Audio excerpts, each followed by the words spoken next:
If tonight your heart is still not entirely at peace, if the world outside is still too bright, too loud, too fast, then let us just for tonight slow our steps a little, so that we may meet a face history has never forgotten. Diana. There are some names that, when spoken, do not make people remember only a person. They remember an entire feeling. With Diana, it is the feeling of a gentle beauty passing through a blaze of dazzling lights. The feeling of a smile that was both radiant and sorrowful. The feeling of a woman standing amid palaces, amid crowds, amid countless watching eyes, and yet deep within, still carrying a loneliness that was profoundly human. Perhaps that is why, after so many years, when Diana is mentioned, the world does not remember only a princess of Britain. The world remembers a heart. And before we go any deeper into that story, allow me to ask you one very small question. Tonight, where you are sitting and listening to Deep Sleep of Power, is there peace? Where are you at this moment? In a city still full of lights, in a quiet countryside, or in a place where the tensions of the age still find their way into every news report, every conversation, every breath? Wherever you are, I hope you are still safe, still have a home to return to, and still have a quiet enough pause to enter this story with me. If you love historical stories told not with noise, but with a slow rhythm, with depth, with silences that gently calm the mind before sleep, please support Deep Sleep of Power with a subscription. Your presence helps stories like this continue to be told, stories that speak not only of power, but also of loneliness, of compassion, and of what remains after the glow of glory has faded into the distance. Tonight, we will not begin with a throne, nor will we begin with a military victory, a historic speech, or a constitution that changed the course of an age. We begin with a woman who did not reign, yet touched an entire world. Diana was not a queen. She did not lead a government. She did not hold in her hands the hard power of law, army, or courtly rule. And yet in the 20th century, few faces moved the global public as deeply as hers. A princess who belonged to the royal family, and yet seemed never to have fully belonged to that world. People often remember Diana for her beauty. And yes, she was beautiful. A beauty the cameras loved, that the public followed, that drew an entire age into its orbit.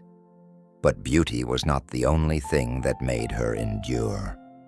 People also remember her for the tragedy.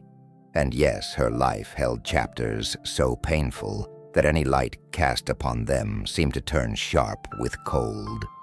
But tragedy was not the only thing that made her a legend either. What has kept Diana alive for so long in human memory, perhaps, lies elsewhere.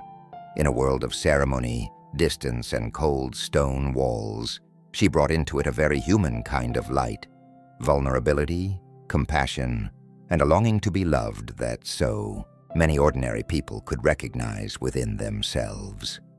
Diana's life was like a rose blooming in a cold wind, radiant, fragile, looked upon too much, and for that very reason, wounded too much. Yet within that fragility, she revealed another kind of strength. Not the strength of iron and steel, but the strength of a heart that still knew how to tremble before the suffering of others. Perhaps that was Diana's deepest achievement. Not only what she did, but the way she made the whole world learn again something that seemed so old. That compassion, too, can become a form of power. A soft power, quiet, never needing to raise its voice, yet enough to soften the coldness of an entire age. And to understand why a young woman could soften the very face of an ancient monarchy. To understand why, after so many years, the name Diana still evokes a tenderness mingled with sorrow. We must go back very early, to before the stage lights, before the crown, before the years when the world learned her name. We will return to the English countryside, where the grass was still wet with dew, and childhood still passed in silence, where a sensitive little girl grew up amid the beauty of Norfolk and the first fractures of family life. Before the world came to know the name Diana as a symbol of beauty, of tragedy, of compassion, and of the glare of the spotlight, there had once been a little girl living in a corner of England very different from what the public would later often imagine. There was no great palace, no long motorcade, nor yet the relentless clatter of cameras falling like rain upon stone. There was only Park House, Norfolk, a house set within the Sandringham estate, where meadows stretched out like silent green carpets, where the wind passed through the rows of trees with a sound as soft as the day's final whisper, and where Diana's childhood began with things so tender, so small, yet powerful enough to remain for an entire lifetime. If we quiet the mind very gently, we can imagine that place as a painting of rural England still carrying the scent of damp grass and early morning dew. The sky over Norfolk did not need to be dazzling to be beautiful. It was beautiful in a gentler way. Pale, gray clouds drifting slowly, soft light, cool mornings, winding paths through the fields, birds calling to one another from afar, and a rhythm of life that did not hurry. It was within that setting that little Diana Frances Spencer grew up, in a world where the elegance of the aristocratic class was still present, yet never completely overshadowed the nearness of nature, of earth, of grass, of small living creatures in need of love. Perhaps this is the first important thing we should remember about Diana. Before she became a face of history, she was once a child of the countryside, and a country childhood often leaves in a person marks that are quiet yet enduring. It teaches one to notice small things. It teaches one to soften the voice before a frightened animal. It teaches one to sit still long enough to feel that the world is made not only by human beings, but also by birds' wings, grassy banks, late sunlight, and things that do not know how to speak. Diana loved animals from a very early age. That detail may sound, at first hearing, like merely an endearing trait of childhood, but in truth it tells us quite a great deal about the structure of her soul. Some children like victory, like standing out, like being noticed. Diana, from the beginning, seemed instead to lean toward another kind of attachment. The wish to care, the wish to stroke gently, the wish to stay close to beings more vulnerable than herself. In the stories of her early childhood, people often speak of her love for animals, of her natural gentleness, of the way that little girl made no impression through pride, though she belonged to an ancient aristocratic family. This was not a kind of kindness taught as a lesson in social grace. It seemed more like a reflex of the heart, as though something within Diana had already understood that the world always contains fragile parts that must be handled lightly. This is especially worth noting if we look at Diana through the lens of deep sleep power, for here, power is not understood only as throne, law, or status. There is another kind of power that begins very early in human life, the ability to make one's presence a place where others feel less afraid. At Park House, that soft power had not yet taken on the form of a global symbol. It appeared only in the shape of a sensitive little girl who loved nature, was easily moved, disliked display, and seemed to feel more at ease near what was genuine than near what was glittering. That childhood home also stood near a very special place, Sandringham, long associated with the British royal family. From a very early age, Diana grew up at a strange crossroads between two worlds. On one side was the quiet of the countryside and of family life. On the other hand was the distant halo of royalty, of ceremony, of a tradition older than any single individual. As a child, Diana surely could not yet name that crossing in the language of politics or symbolism, but perhaps, from her very earliest years, she was already living in the gentle shadow of a vast institution. Close enough to see it, yet still far enough away not to understand that one day she herself would enter it, not as an observer, but as a central figure. Yet before destiny opened those heavy doors, childhood was still childhood, and childhood in Diana's case seems to have carried the particular beauty of something not yet invaded. There was not yet a press following her every step. There were not yet cold headlines attached to every expression. There was not yet a global public reading her life as though it were a shared story. At Park House, little Diana could still be herself in the simplest way, running across the grass, playing, observing, feeling, growing up in days not yet broken into pieces by the gaze of others.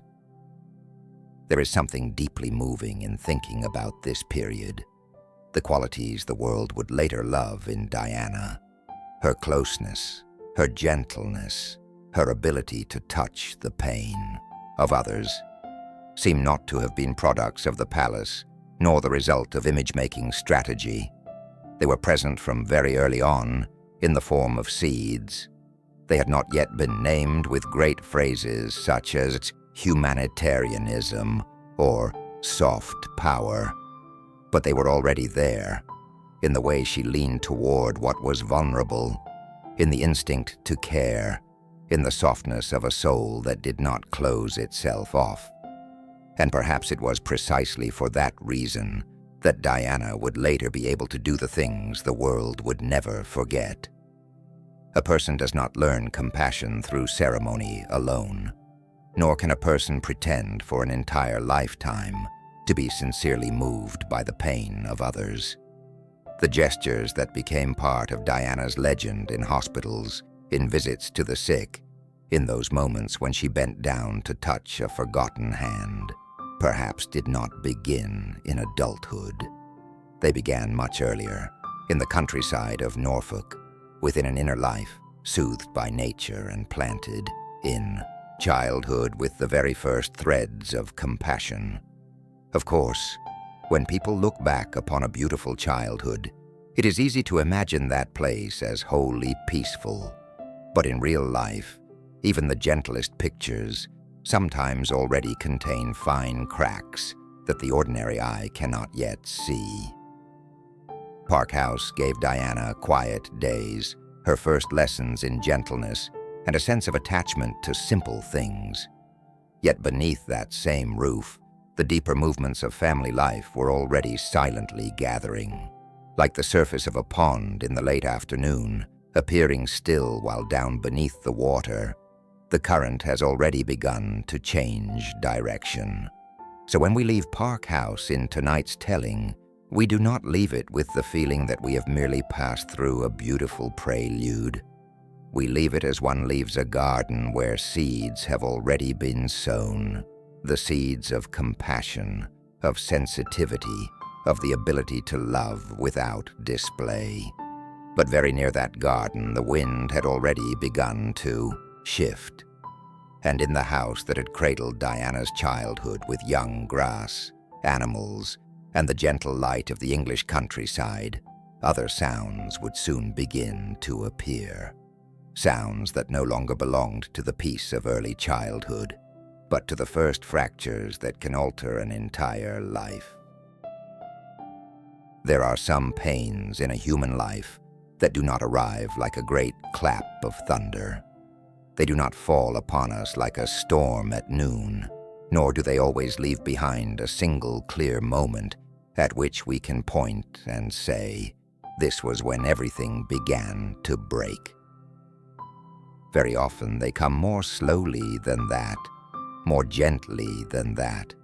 They slip into life like a cold draft, passing through the crack of a door so softly, so quietly, until one day the child in that house realizes that the familiar warmth is no longer whole as it once was. For Diana, those early years at Park House were not made only of young grass, animals, and the gentle light of the Norfolk countryside. Beneath that peaceful surface, the Spencer family, too, was passing through fractures that were growing ever deeper. Her parents, John Spencer and Frances Shand Kidd, did not have a tranquil marriage. The conflicts between adults, always complicated, heavy, and difficult for a child to name, gradually became an invisible atmosphere surrounding the house. By day, perhaps the rooms were still bright, meals were still served, and the rituals of family life were still preserved to some extent. But children often sense what adults believe they have hidden well enough. A glance that avoids another, a silence longer than usual, a door closed a little too firmly, a conversation was cut short at the sound of a child's footsteps passing by. For grown people, a broken marriage may be explained through personality, circumstance, expectation, disappointment, status, or the weariness that accumulates across the years. But in the mind of a sensitive child, everything often shrinks into one small, painful question. Has something gone away, and was I unable to keep it from leaving?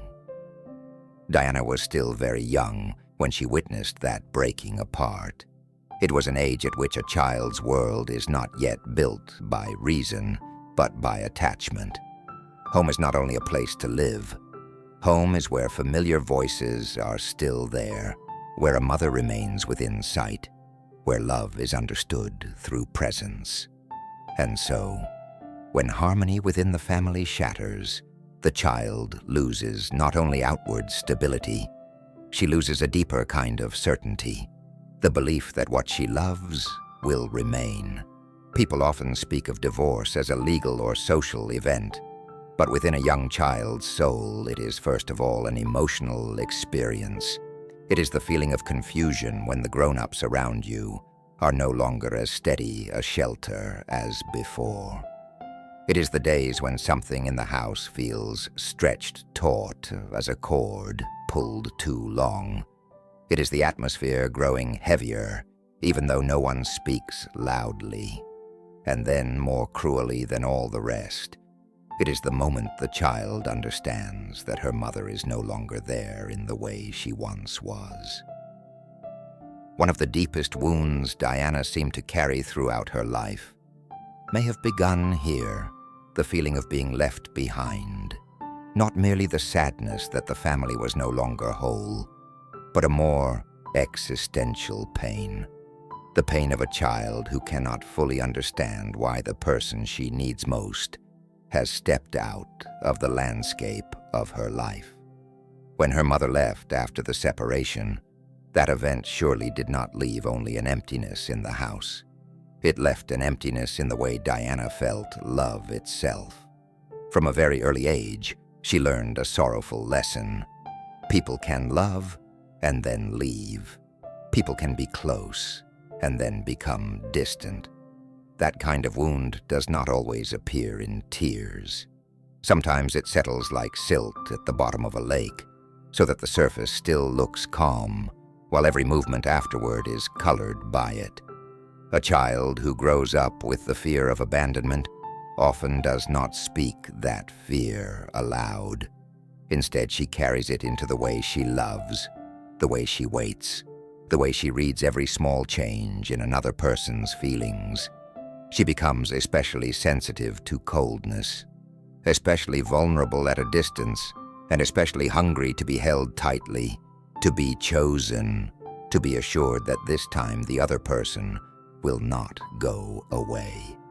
If we look back at Diana's whole life from this starting point, we can see a red thread running through it. Painful, yet unmistakably clear.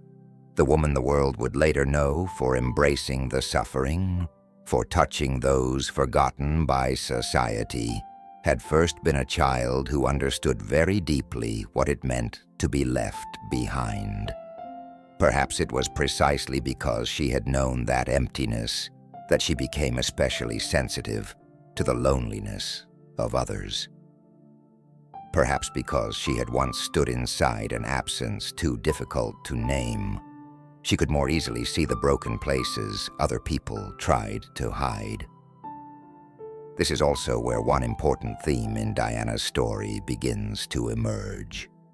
Her compassion did not come only from an aristocratic upbringing, nor from the public role she later assumed. It was tempered in private pain. A person who understands her own wound, even if she cannot always heal it, will often develop a very rare ability, the ability to recognize the wound in others even before they speak of it. But what made this childhood even more painful was the custody battle that followed the divorce. For adults, that may have been a matter of dispute, argument, law, and family honor. For a child, it was simply another experience of powerlessness. One's life is being discussed, decided, pulled back and forth by forces larger than oneself, while one does not yet have enough words to express one's own confusion. Diana was not the one directing that story. She was the child swept along inside it, and that feeling of being swept along, of having no power over the emotional fate of one's own life, was a feeling she would perhaps encounter many times again later. Only then, the stage would be larger, the lights harsher, and the public far more immense. There is something deeply worth reflecting on here. Those whom the world later sees as symbols of grace and gentleness have sometimes passed through childhoods that were anything but serene. The softness in them is not always a gift born of peace. Often it is the soul's way of refusing to harden under pain. In Diana's case, perhaps because she was not wholly embraced in those earliest years, she became all the more a person who longed to embrace others. Perhaps because she had once felt love to be fragile, she longed all the more to give away the warmth she herself had lacked. Of course, we should not reduce every later tragedy in Diana's life to a simple consequence of childhood. Human beings are always more complex than that, yet our understanding would be incomplete if we failed to see that what happened inside that house shaped her emotional life in profound ways. The fear of abandonment, the need to be seen, the longing for a true home, the hunger for love mixed with anxiety. None of these things appeared noisily in a single day. They grew in silence like roots reaching deep into the earth, and later nourished both the flowers and the thorns of her life. And perhaps that is one of the reasons Diana touched so many people. She was not a model of invulnerability. On the contrary, she carried fractures that countless ordinary human beings recognize in themselves. Who among us has never feared being forgotten? Who has never longed for a home gentler than the one we had? Who has never grown up with an emptiness that, even in adulthood, we still do not know how to name? At this point, Diana is no longer only a distant figure from British history. She becomes a mirror reflecting a deeply human truth. Sometimes the wounds of early life do not disappear. They only change form and travel with us into love, into marriage, into the way we step out into the world. As the night of this story moves onward, we will see that the little girl who once stood amid a fractured family grows up not into someone hardened in the manner of triumphing over everything. She grew instead into a quieter young woman, more vulnerable, more emotional, and at times unsure of where to place herself within the world's familiar measures of success. For after the first home is no longer whole, girlhood does not usually arrive like a radiant dawn. It comes like a thin mist settling over the surface of a lake. Beautiful, yes, gentle, yes, but beneath that mist, questions of self-worth, of whether one is truly enough to be loved, have already begun to awaken in silence. There is a kind of quietness that belongs only to the years of girlhood. It is not the silence of a deserted room, nor the stillness of a field after rain. It is the quietness of a soul growing up beneath so many eyes, so many measures, so many expectations, and yet still not knowing where to place its own heart in order to feel truly at ease. For Diana, those years did not arrive like a triumphant song of youth. They came more softly, more sadly, and more fragilely, like a thin mist settling over the surface of a lake in the early morning. Beautiful, yes, gentle, yes, but beneath it lay waters that had never truly been still. After the first fractures within her family, Diana entered her school years carrying all the things a young girl often bears without easily knowing how to name them. A quiet sense of insecurity, a longing to be seen, and a feeling that perhaps she would need to try very hard in order to be worthy of love or acceptance from others. The wounds of childhood rarely disappear the moment a child grows older. They usually change their voice, change their shape. Sometimes they become hesitant, sometimes they become insecure, sometimes they become the habit of stepping half a pace back, as though fearing that if one comes too close, sooner or later, one will be pushed away again. In the school environment, such things are even more likely to reveal themselves. School is often the place where society begins handing out its first measuring sticks for human worth. Who is more brilliant? Who stands out more? Who is more graceful? Who is more confident? Who seems to have been born already knowing where they belong? But Diana was not the sort of young girl who stepped into life with the air of someone ready to win such races. She did not stand out academically in the conventional sense. She was not the kind of student educational systems tend to love most. Sharp, high-achieving, always with the right answer, always knowing how to appear within the accepted frame of success. This matters because many historical narratives unintentionally glorify successful figures, as though they had shone from the very beginning in ways that were easy to recognize.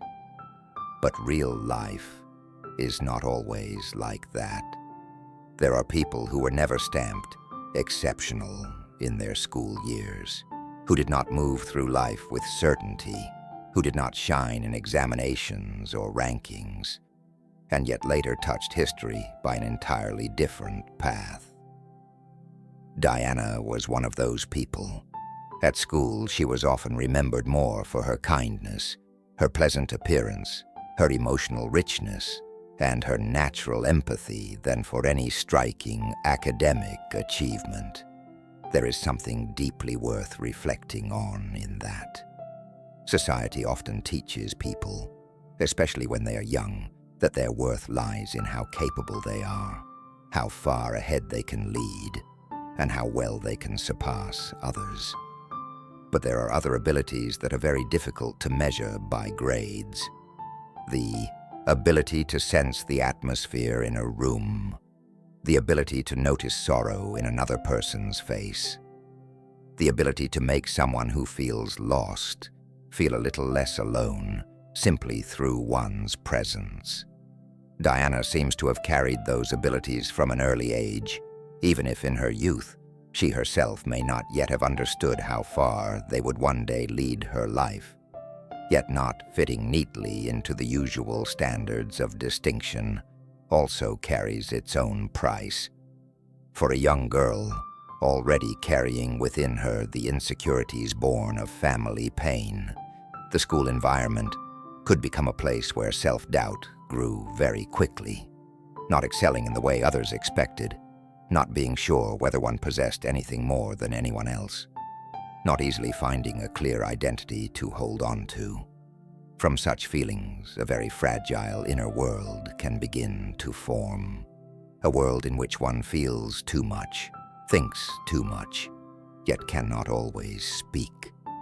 Where remarks that seem small may linger for a very long time. Where every sign of being overlooked touches an old wound that had already existed before. Diana did not grow up as the image of the perfect princess that fairy tales so often create. She was not a carefree young girl stepping straight into the future with an unblemished smile.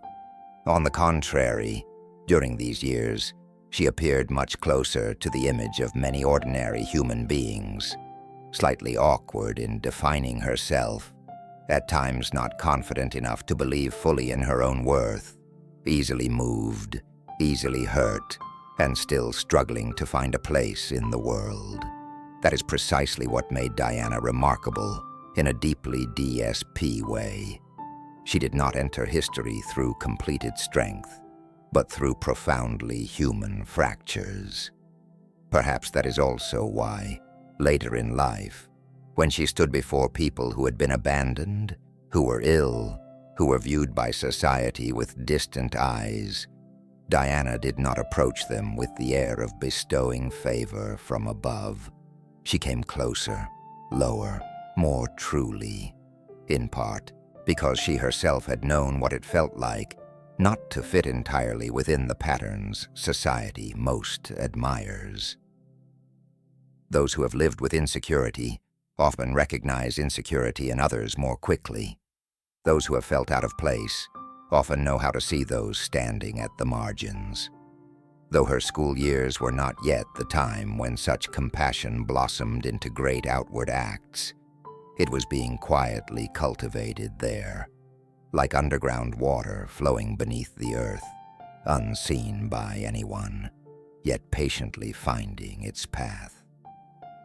In addition, girlhood is the stage of life when outward appearance begins to attract more attention from society, and it is there that inner insecurities are even more easily awakened. For Diana, her natural charm and gentle beauty must have become visible early on. Yet beauty does not necessarily mean confidence. Many people look from the outside at a beautiful girl and assume that she must therefore be happier, steadier, more favored by life. But that is often not true. Beauty sometimes only causes a person to be looked at more, without protecting them from the feeling of not being enough. Indeed, for someone sensitive, being looked at can make the inner life even more wearying, as though one must appear before others in a certain image, while inwardly one is still a heart that does not yet know how to comfort itself. And here, we begin to see more clearly a paradox that would remain with Diana throughout her life.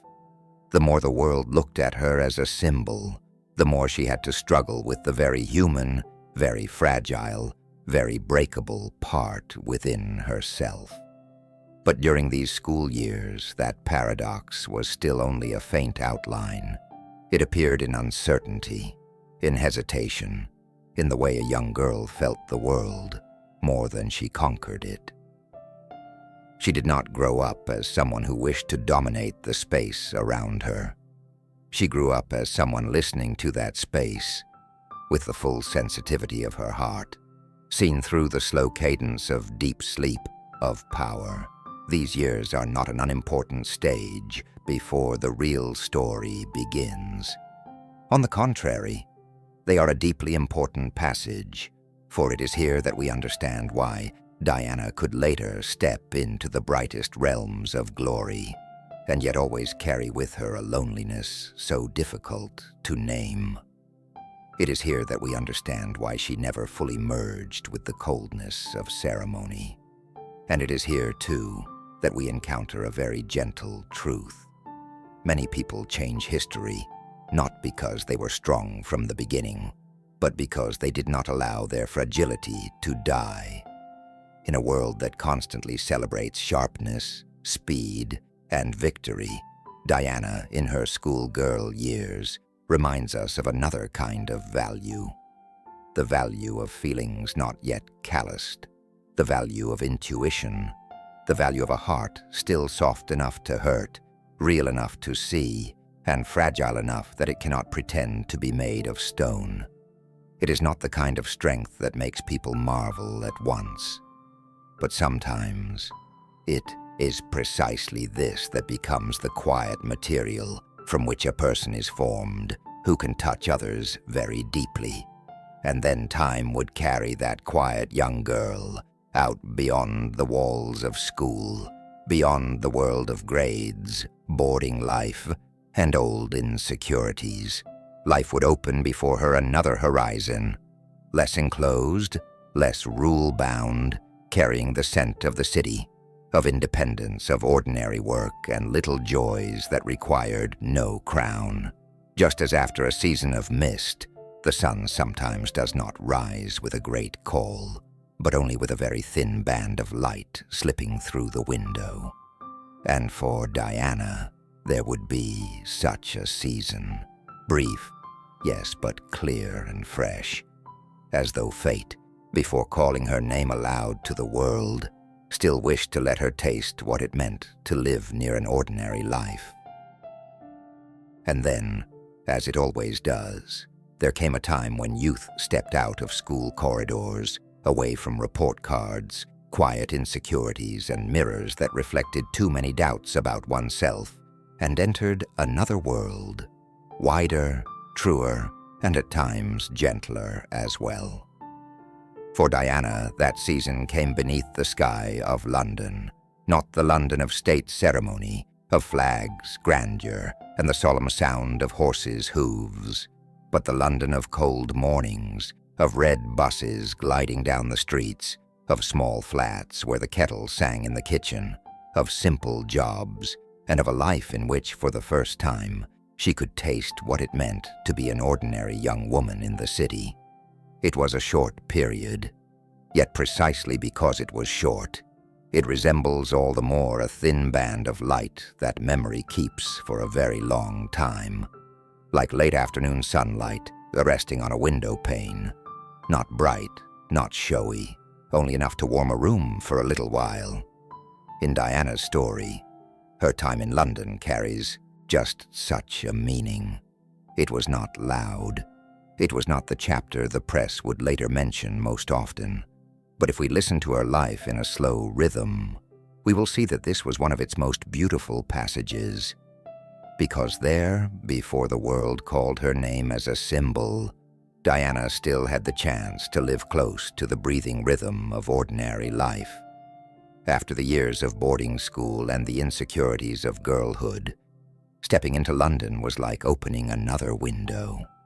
There, Diana was no longer only the girl bearing the Spencer name, with the shadows of family life and old self-doubts. She began living in a flat in Pimlico, sharing space with friends, experiencing the simple joys of independent youth, moving through the city, arranging her own time, working, carrying small responsibilities herself, and being present in life without always being defined by her background. We can imagine some London morning, a thin mist outside the glass, a cup of tea still warm on the table, a bitibati simple sweater, the sound of footsteps going down the stairs, and then a new day beginning, not with ceremony, but with the necessity of living as everyone else lives. Diana held several simple jobs during this period, among them work with small children, from serving as a nanny to working as a nursery assistant. That detail alone tells us a great deal, for there are people who, when first allowed to choose how they will enter life, choose what offers prestige, visibility, or the feeling of being admired. Diana seems instead to have leaned toward a very different choice. Caring. Working with children is not a glamorous profession. It requires patience, a gentle voice, sensitivity to tender emotions, and the ability to be present in a way that is not too grand, but warm enough for children to feel safe. Here, we see again the old seed from Park House, the instinct to look after, to soothe, to stand beside what is weaker and in need of gentleness. For that reason, Diana's London years should not be seen merely as a waiting period before stepping into destiny. No, they were a passage of life with a dignity of their own, a passage in which she was allowed to touch real work, real labor, the real rhythm of living, allowed to understand joys that did not require the light of a stage. A child smiling at her, a full day's work, an evening returning home through the agreeable chill of the city, a few small conversations among friends, a little freedom in living by the rhythm of her own life. Perhaps in Diana's entire story, this was one of the least crowned periods of all, and for that very reason, one of the closest to purity. Deep sleep of power is always concerned with a question deeper than power itself. Who is a person before they step into the role history assigns them? For Diana, London is precisely the place that gives us the clearest answer. Before she was the Princess of Wales, she was a young woman who loved children, liked to care for others, carried a touch of shyness, possessed a natural grace that needed no effort, and seemed to find joy not in standing above others, but in being close to real life. In London, she did not live as a symbol. She lived as a human being. This matters very deeply because those years show that Diana's instinct for service was not a humanitarian coating applied after fame arrived. It was already a living instinct within her. Some people learn to care for others only when social position requires them to appear that way. But in Diana, gentleness was already present in the years before cameras pursued her every gesture. It was there in the work she chose, in the time she gave to children, in the very unshowy manner of her presence. That is why, when the world was later moved by her humanitarian actions, we understand that they were not a carefully choreographed performance. They were a consistent path of the soul. London also gave Diana something that her fractured childhood and insecure school years had never fully given her: a small sense of independence, not great independence in the heroic sense, but the everyday kind of independence is precious, real, and deeply human. Going to work on her own, arranging the pattern of her days on her own, crossing the city on her own feet, discovering for herself where joy might lie when no one was grading her anymore, when there were no more boarding school rules, and before there were royal lights. Sometimes, for a person who has grown up in hurt and uncertainty, being allowed to live an ordinary life, even for a short time, is itself a kind of healing. Not a complete healing, but enough to give the soul a warm memory to hold on to. The memory of having once lived close to the most natural things of human life. To work, to affection, to care, and to belonging in a world not overly harsh. There is a very particular beauty in the image of Lady Diana during this stage. Not the dazzling beauty of the future wedding gown, not the beauty shaped by stylists, photographers, or court ceremony. But the beauty of youth is not yet enclosed in a frame. A young woman with an engaging smile, with a shyness not yet hardened into tragedy, with days in which she could still step outside without making the whole world turn its head. It was a beauty that lay not only in her face, but in the feeling of her life, the feeling of a human being still allowed to be herself before a great role swallowed her whole. But just as the gentle light of late afternoon is often most beautiful just before evening truly falls, this period in Diana's life carried within it a particular fragility. We know, looking back, that this freedom would not last, and that knowledge makes it all the more poignant. For while she was living the days closest to ordinary life, elsewhere, institution, symbol, and destiny had already begun to move. The British royal family, with its own needs, was slowly entering a search, and fate, as it so often does not always knock with a loud sound. Sometimes it comes only through a few chance meetings, a few seemingly light glances, and then quietly alters the entire orbit of a life. If we listen even more closely to this London period, we can also hear a paradox, both sad and beautiful. Diana would later become one of the most watched women of the 20th century, and yet one of her most lovable periods was when she had not yet truly been seen by the world. Perhaps that is why London appears as such a clear memory, a place where she did not need to speak through symbol, did not need to carry a legend, did not need to learn how to stand within the frame of a nation.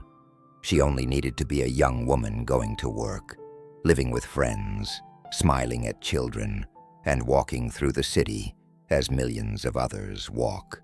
For the audience of Deep Sleep of Power, this is a deeply gentle part of her life to reflect upon, for it reminds us that sometimes the truest parts of a person lie in the years when no one is paying attention to them, not at the height of fame, but in ordinary days, not when history has already spoken their name, but when life still allows them to exist as a distinct soul, not yet dimmed by role.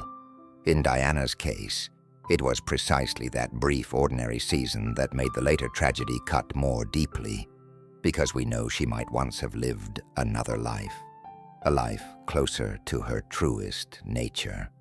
And because we know that, the opening of the next door feels all the heavier.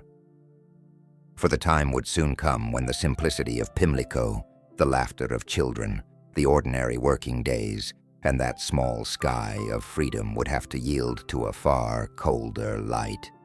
The light of ancient corridors, of national expectation, of cameras that never sleep. Like the surface of a lake still lying calm, when suddenly the shadow of a great cloud passes over it. Diana's life was about to move from the warm breathing rhythm of ordinary existence into another story, one in which not only the heart of a young woman was stepping forward, but an ancient institution, too, was quietly drawing near. There are meetings in a human life that, at first glance, seem to be nothing more than a social moment, a chance encounter between two paths that were moving in very different orbits. But later, when time has fallen back and fate has had time to reveal all its layers of meaning, people come to understand that some first meetings are not merely encounters between two individuals. They are encounters between a still young heart and an institution already very old, between a young woman approaching with dreams and a system approaching with calculation, between fragile privacy and cold public life. For Diana, that meeting opened in precisely that way. After the gentle and ordinary season of London, where she had still been able to live like a young woman in the city, fate began to turn. The context of Britain at that time was not merely a matter of personal feeling. Within the royal family, there was a very clear need, though one rarely spoken of directly. Prince Charles needed a suitable wife. Not only suitable in the emotional sense, but it is also suitable in the symbolic sense, in the sense of tradition, and in the sense of continuity for the institution. A young bride of aristocratic background, sufficiently proper, sufficiently unblemished in public image, sufficiently gentle to be admired, and sufficiently correct to be placed within the picture of the British monarchy without breaking the frame. That was the logic of the institution, and that logic is very far from the logic of a heart. Diana was still very young then. Within her, there still lingered the echoes of a sensitive girlhood, of old insecurities, of the longing to be loved completely, and of the deeply human belief that sincere affection can heal what life has once fractured. She moved toward that meeting not as a figure negotiating with history. She moved toward it as a young girl, with a little hesitation, with a little wonder, perhaps with a touch of romance as well. On the other side, meanwhile, there was not only a man older than she was, more experienced, but also the shadow of an entire ceremonial machine quietly operating behind him. People often tell the story of Diana and Charles in the language of a famous romance. But if we look more deeply, this meeting carried from the very beginning a profound imbalance. Not only an imbalance of age, not only one of the generation or life experience, but an imbalance in the very nature of how each side entered it. Diana entered with a private heart. The royal family entered with a symbolic need. It was in this imbalance that the seed of tragedy was quietly planted very early on, even if at that moment, under the first light, not everyone could see it. The meeting between Diana and Charles was connected with Althorpe and those early contacts, when Charles moved within the Spencer family's world.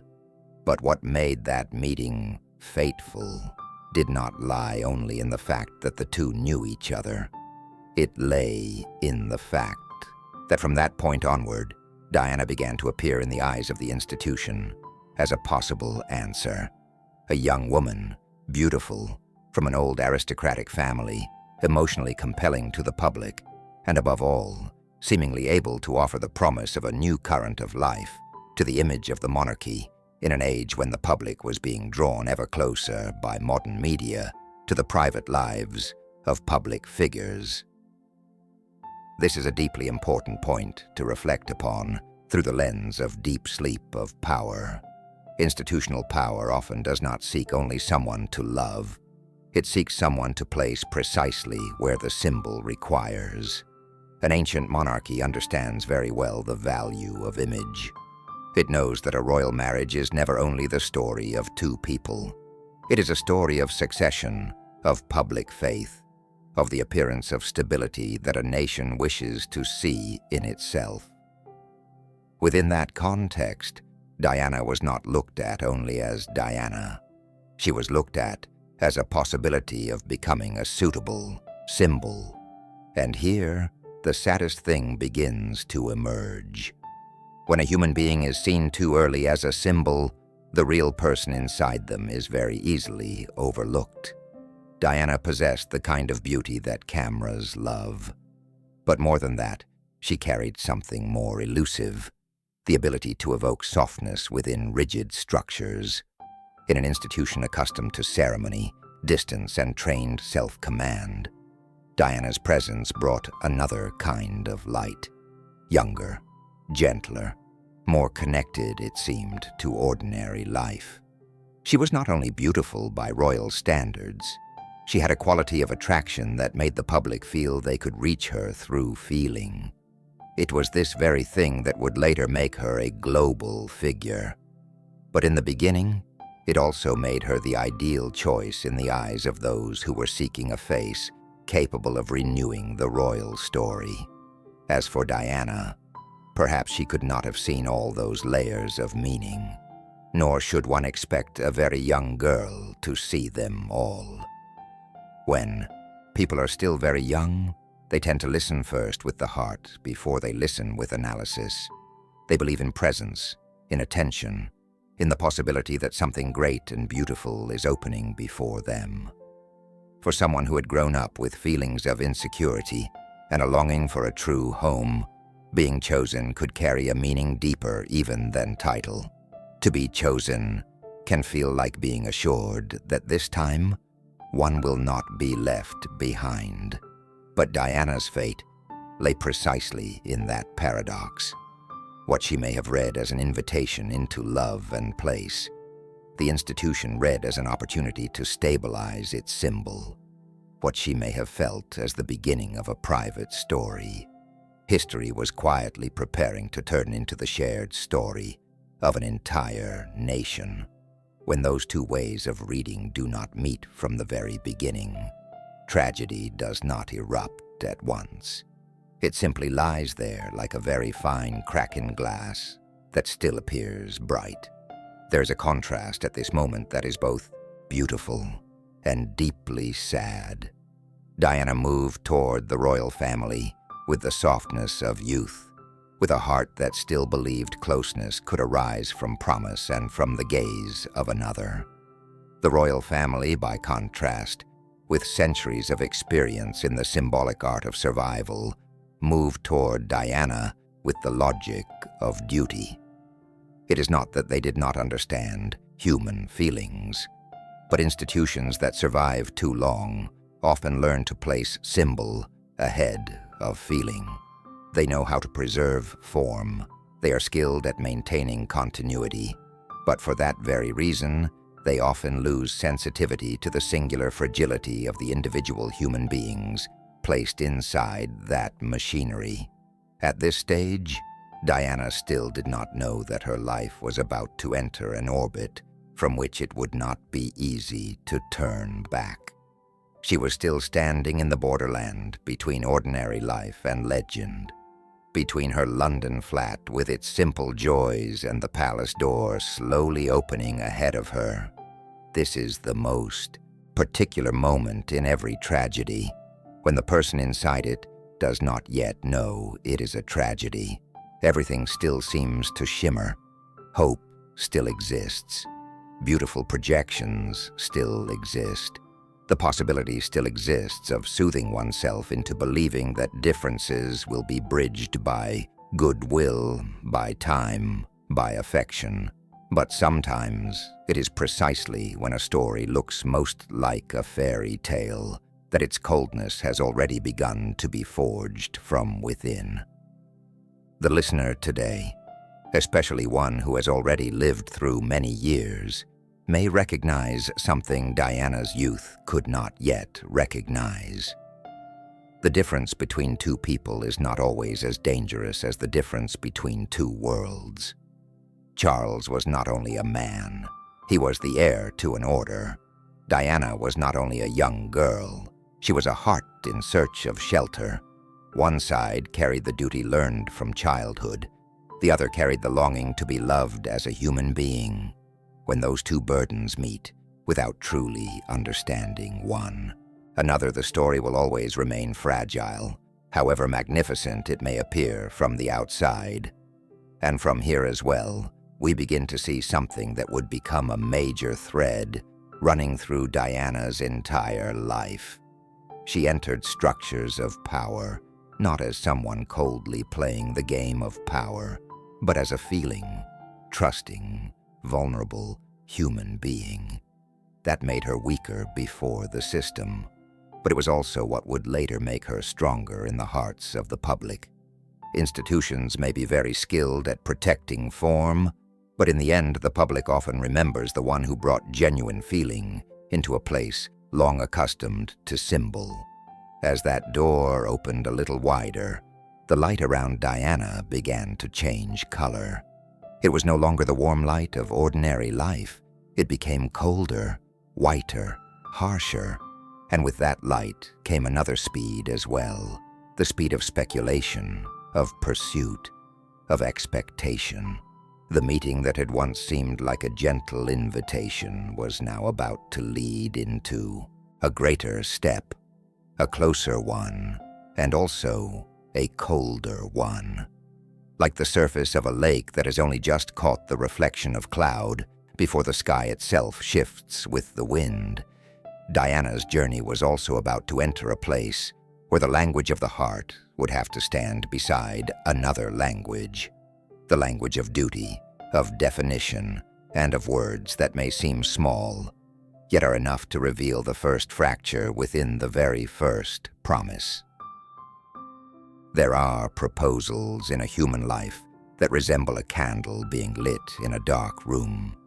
People remember them through light, through trembling, through the feeling that from this moment onward, life will open onto another door.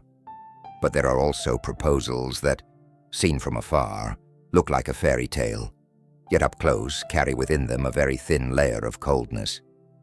So thin that in the first moment, one is not calm enough to name it, but deep enough that only later, when everything has already passed, does one understand that the fracture was present from the opening words.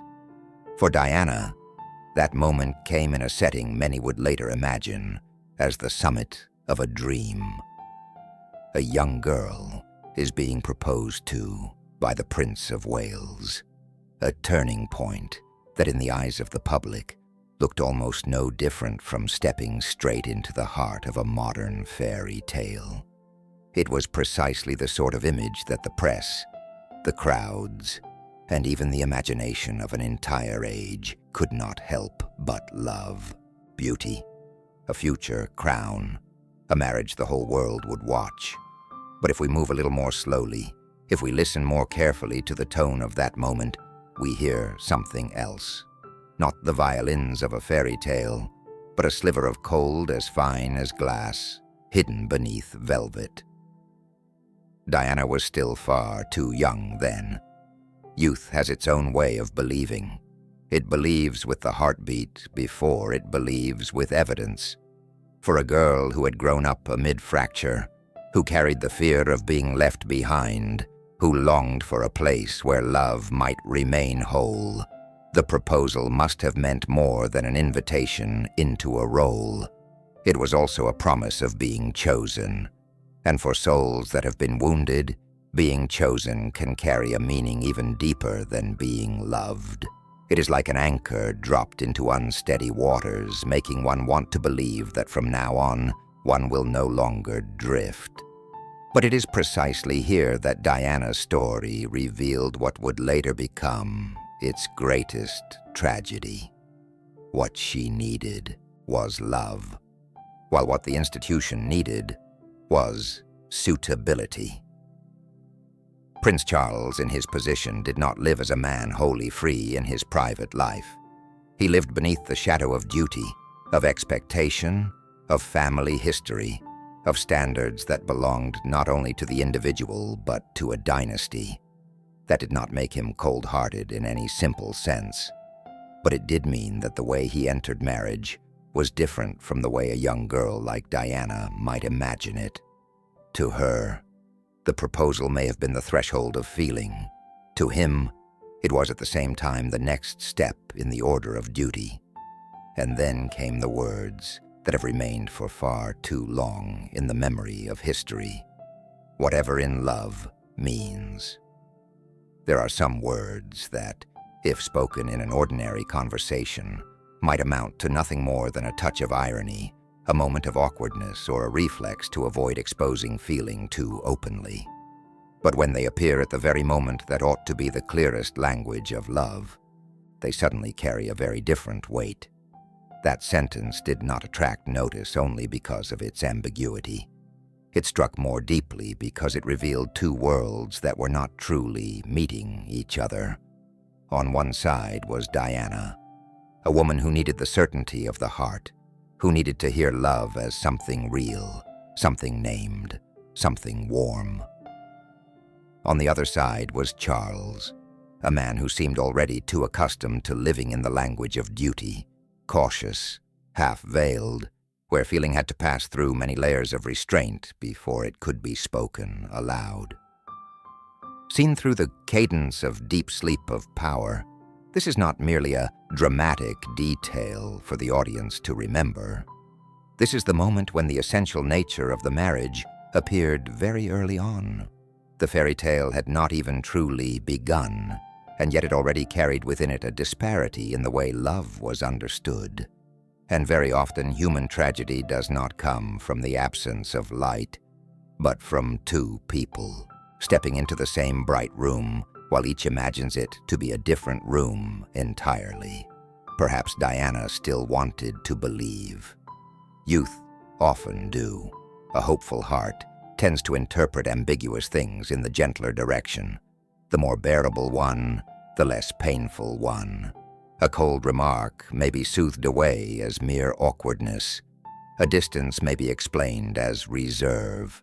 An uneasy intuition may be pushed aside as something that will fade once love grows large enough.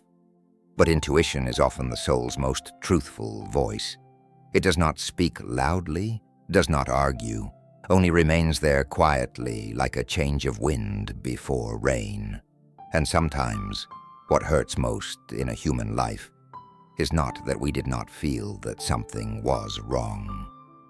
It is that we did feel it, and still walked forward because we wanted so deeply to believe in the beauty of the door opening before us. After the proposal, Diana's life began to change its pace. The small piece of London receded behind her. The space around her was no longer the simple flat, the nursery classroom, or those evenings of returning home like any other young person. In their place came flashbulbs, newspapers, relentless questions, photographers lying in wait simply to capture every footstep, every dress, every expression. A young woman who was still only learning how to understand herself suddenly became the object of observation for an entire nation, and then for the whole world. It was a very particular form of loneliness, being seen far too much while no one truly knows what you need. At that age, Diana did not yet possess the protective layers needed to withstand the public's and the media's relentless pursuit. And perhaps no soft heart is ever truly born to endure such a thing naturally. She entered her engagement as though stepping into a magnifying mirror where everything was enlarged: beauty, innocence, expectation, and insecurity alike. All of Britain wanted to see in her the perfect future bride, but beneath that frame stood a young woman being forced to learn far too quickly how to exist under the cold light of symbol. And it is precisely that cold light that must be emphasized, for light does not always mean warmth. There is a kind of light that shines upon someone in order to cherish them, but there is also a kind of light that shines in order to inspect, to possess, to consume a person's image for collective need. The more brightly Diana was illuminated, the more her private self contracted. The more she was praised as a national dream, the less space she had to listen to her own quiet anxieties. In the eyes of the public, the fairy tale was taking shape. In Diana's inner world, another solitude had already begun. Here we see more clearly the paradox of soft power. An image can lift a person into an extraordinary place in the hearts of the crowd. But if the image arrives too early, too powerfully, and too overwhelmingly, it can press down upon the real person before that person has had time to mature. Diana became the center of global attention within a very short span of time. That made her radiant, but it also made her more fragile than ever, for no one can live forever as a surface admired by the whole world without paying a price in the depths within. The proposal, therefore, was not merely a romantic moment in the biography of a future princess. It was the hinge upon which personal life and the machinery of symbol locked tightly together. From here onward, Diana was no longer only Diana. She became the projection of countless collective hopes, the hope for the youthfulness of the royal family, for beauty, for renewal, for the dream the crowd needed in order to keep believing in an ancient institution. But the price of being turned into a shared hope is often that no one pauses slowly enough to ask whether the one bearing the face of that hope is at peace. Perhaps what makes this story touch so many people so deeply, especially those who have already lived through many seasons of life, is that we understand many tragedies do not begin with a crash. They begin with small signals that the young are not yet experienced enough to trust. A sentence not quite warm enough, an intuition too difficult to name, a feeling that one is stepping into something far too large, while one's heart is still far too delicate. Looking back, Charles's remark was not merely an awkwardness of language. It resembled the first wind that warns the sky ahead will not remain wholly clear. And then, as in every story history has chosen to magnify, the world began to rejoice at precisely the moment a heart was beginning to grow quieter. Dresses were being prepared, ceremonies calculated, and future images already forming in the minds of the public. Everything was moving toward a day that would be called the wedding of the century. From afar, it looked like a crown descending, but closer in, within the secret depths of the future bride, there may already have been another feeling, a very faint one, that sometimes the place where people celebrate most loudly is also the place where an anxiety first begins to learn how not to speak itself aloud. There are days in human history that are remembered not only for the event that took place on that day, but for the feeling the whole world shared in a single moment. The wedding day of Diana and Charles was such a day. For the hundreds of millions watching through television screens in the summer of 1981, it seemed to be a morning woven from everything people have always loved in fairy tales. A wedding dress white as early clouds, a splendid carriage, the majesty of St. Paul's Cathedral, bells resounding across London, and a young bride so beautiful that she seemed born to step into legend. The whole world saw in that day a dream. But the greatest tragedy of public dreams is this: the crowd usually sees only their brightest surface. The first cracks, if they exist, are often felt only from within, in the heartbeat of the person standing at the center of the stage, in an intuition that no camera can record, in a very small silence beneath a roar of celebration too loud. The morning of July 29th, 1981, London seemed clothed in a kind of classical splendor. The streets were filled with people, flags waved, faces were lifted high with the childlike excitement and emotion of a nation that has always known how to turn ceremony into symbol. St. Paul's Cathedral was not merely the place where the wedding was held. It was like a vast stone stage where history, religion, power, and the collective imagination converged. In the eyes of the public, this was not simply the wedding of two people. It was the moment when the British monarchy renewed itself through beauty, youth, and hope. Diana stepped into that scene, like an image almost perfect for the dreams of the age. The great billowing wedding dress, as long as a white stream of silk pouring down from the imagination of millions. The youthful face, the manner was at once shy and luminous beneath the pressure of the world's gaze. Everything on the surface told the world that fairy tales were real. And perhaps that is why that day became one of the most remembered images of the 20th century. Not merely because it was beautiful, but because it allowed people to believe, if only for a few hours, that even in an age full of political tension, the Cold War, crisis, and upheaval, there was still room for pure beauty and the promise of great happiness. But deep sleep of power always listens to history in a different rhythm. It does not ask only what the world saw. It asks what the person standing at the center of that light actually felt. And if we move more slowly, we begin to see that beneath the white veil of that public dream, Diana did not enter her wedding day with a heart entirely at peace. On the contrary, what she knew, what she sensed, and what she had already tried to swallow in silence, all walked with her into St. Paul's. The story of Camilla was not something wholly invisible to Diana. That presence, though not standing at the center of the ceremony, was still, shadow, thin yet sharp, enough to make the young bride understand that she was entering a marriage that was not truly empty of another.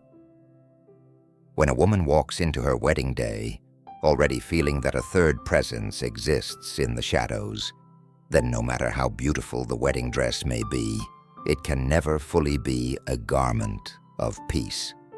What makes this part painful is not the scandal. What hurts lies in the feeling. In fact, while the whole world was rejoicing over a beginning, the person living it may already have sensed something unwell, not yet clear enough to become a conclusion, but clear enough to become anxiety. And anxiety in a wedding does not always arrive in tears.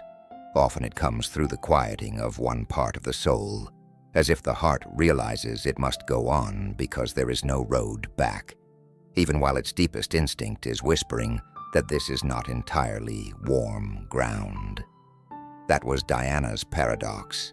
From the very first day she stepped into legend, the world saw beauty. She felt the cold. For the public, this was the wedding of the century. For Diana, perhaps it was also the day when the weight of symbol first descended fully upon her shoulders. From that moment on, she was no longer merely the young woman who had once lived in London, who had once worked with children, who had once known the simple joys of ordinary life. She became the future Princess of Wales, the new face of the monarchy, the woman in whom millions would seek beauty, grace, hope, and continuity. The price of being placed in that position was that her private space was nearly closed at the very sound of the wedding bells. Perhaps for many older viewers, this is easy to understand. There are days when a person is congratulated more than ever by others, yet inwardly feels more alone than ever before. Not because one does not appreciate the beauty of the moment, not because one does not wish to be happy, but because the soul knows there is a vast distance between what everyone is seeing and what one is carrying within. On that day, Diana stood exactly where that distance was deepest. The whole world believed she was being given into a magnificent future, but she herself perhaps already felt that the future was not nearly as simple as its outward appearance. This also reveals a deeper truth about symbolic power. The monarchy, like every great institution, is very skilled at creating perfect frames. Ceremony, architecture, clothing, language, distance, all can be arranged so as to evoke permanence, dignity, and hope. But the human heart does not always obey the script of the symbol.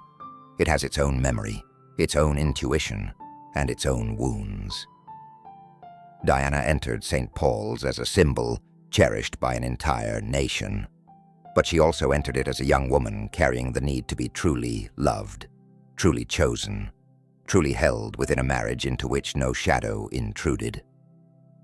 When those two realities do not coincide, the greater the beauty of the ceremony, the harder it becomes to speak of the loneliness within. And yet from that wedding onward, the whole world also began to love Diana in an almost instinctive way, not only because she was beautiful, but because there was something in her that belonged to the palace and yet was also deeply human, deeply moving. Perhaps the public could not yet express this clearly at the time, but they felt it. Diana was not as hard as the ritual surrounding her. She was softer, closer, more fragile. It was precisely that fragility that would later make her not only admired, but loved. But even on the wedding day, that fragility also made her more vulnerable to everything that was to come. One detail worth reflecting on is this. Sometimes the moment when the crowd rejoices most loudly is also the very moment a heart begins to learn how to fall silent. Diana's wedding day not only opened a marriage, It also opened the first habit of enduring beneath the eyes of the public. She had to smile. She had to appear. She had to move in, step with the symbol. She had to become the image the whole nation wanted to see. Meanwhile, her inner world may already have begun learning another lesson, that very often, in order to survive beneath a light too bright, a person must hide the most trembling part of themselves where no one can see it. From the perspective of deep sleep of power, this is a crucial moment, for it shows that Diana did not step into history as someone deliberately wielding power. She entered it as a human being enclosed by symbolic power, but precisely for that reason, what she brought into that institution, real feeling, real fragility, a real need to be loved, would later become a force that changed the way the public looked at the monarchy. Had Diana been as cold as the symbol, perhaps she would have dissolved into the structure. It was because she was softer than the structure that she left a mark deeper than the structure itself. Even so, on that day, all of this still belonged to the future. Before the eyes of the public, there were only flowers, music, cheering, stone cathedral walls, white silk, and the smile of a young bride. History likes to frame such moments in its most beautiful light. But if we close our eyes and listen in a slower rhythm, we can hear beneath that splendor a fine thread of sadness. Not sorrow yet spoken aloud, only an intuition, a small crack, a feeling that one is stepping into a room that is very grand, very beautiful, and yet not entirely warm. And indeed, after that day, the beauty of the wedding did not disappear. It remained in global memory as one of the most splendid images of the age. But for Diana, real life began only after the bells fell silent. No longer the wedding dress, but the long corridors, the dense rituals, the unspoken rules, the scrutinizing eyes, and the atmosphere of a world that knew how to place a crown upon a person's head, but did not always know how to keep warm the heart beneath it. Just as after a brilliant burst of fireworks, the true night begins to reveal itself more clearly, so Diana's life was also about to enter the coldest part of the fairy tale, the place where one must learn to wear an invisible crown while loneliness slowly takes on form.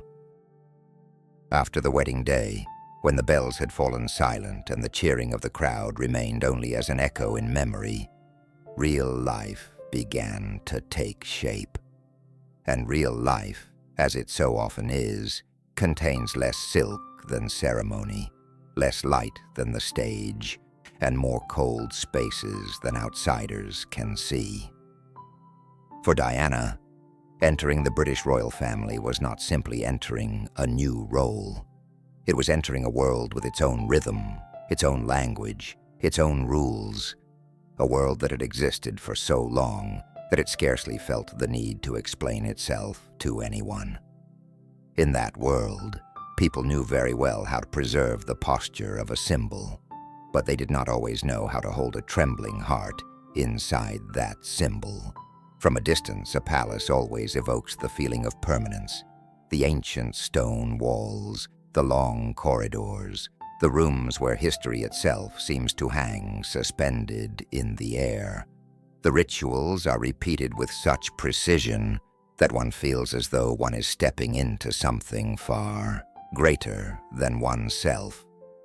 And indeed, that was what Diana stepped into, not merely a family, but an institution, not merely a marriage, but a symbolic order of the nation.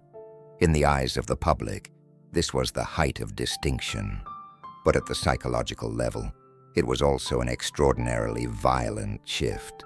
From ordinary life into a space where every small gesture could carry meaning, every small mistake could be read as a sign, and every private moment could be narrowed by duty.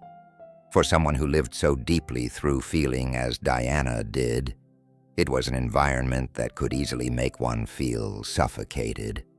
She did not enter the palace as someone trained from childhood to love distance. On the contrary, she leaned toward closeness, instinct, intuition, the softness of human contact. Meanwhile, court life operated by a different logic: discipline, form, hierarchy, propriety, and above all, self-control. In that world, feeling was not forbidden, but it was rarely placed at the center. What was given priority was the stability of image, the continuity of ritual, and the ability not to let private life disturb the public structure. Diana began learning that world in the hardest possible way, learning it from within loneliness. Not loneliness in the sense of having no one around. A palace is always full of people: staff, advisors, attendants, family members, schedules, ceremonies, and the sounds of machinery that never truly stops running. But in the midst of all those people, another kind of loneliness began to grow. The loneliness of not being able to find anywhere that truly served as a shelter for one's real self. There are forms of solitude that do not come from the absence of a crowd, but from the absence of understanding. For Diana, every small detail of royal life could become a test. The way one sat, the way one stood, the way one stepped out of a car, the way one bowed, the way one spoke at an event, the way one dressed for each occasion, the way one behaved before the press, the way one kept silent when silence was required. These were skills that an ancient institution regarded as self-evident. But for a young woman only just past the threshold of her 20s, already carrying insecurities from childhood and sensitivity from her nature, being forced to live under such constant scrutiny was like having to breathe in a room where the air is always just slightly insufficient. Not enough to make one collapse at once, but enough to grow weary, slowly, quietly, over time. What hurt even more was that inside the palace, a small mistake was no longer a small mistake. It could easily be remembered, discussed, or simply added in silence to the growing feeling that one was never quite correct enough. A person already inclined to doubt herself, as Diana was, could very well feel each imperfection not merely as an error of conduct, but as proof that she did not truly belong here. And the feeling of not belonging within a space of power can be very cruel, for outsiders continue to look at you as the luckiest person of all, while inwardly you feel more and more like an awkward guest, trying to memorize the rules of a language that is not the mother tongue of your soul. If we listen to Diana's story in a slow rhythm, we see that this part is not only about the pressure of being a royal bride, it is also about a deeper conflict between institutional power and human need. Institutions are very strong in their ability to create a stable form. They know how to protect tradition, preserve rhythm, and maintain the dignity of a national symbol across generations.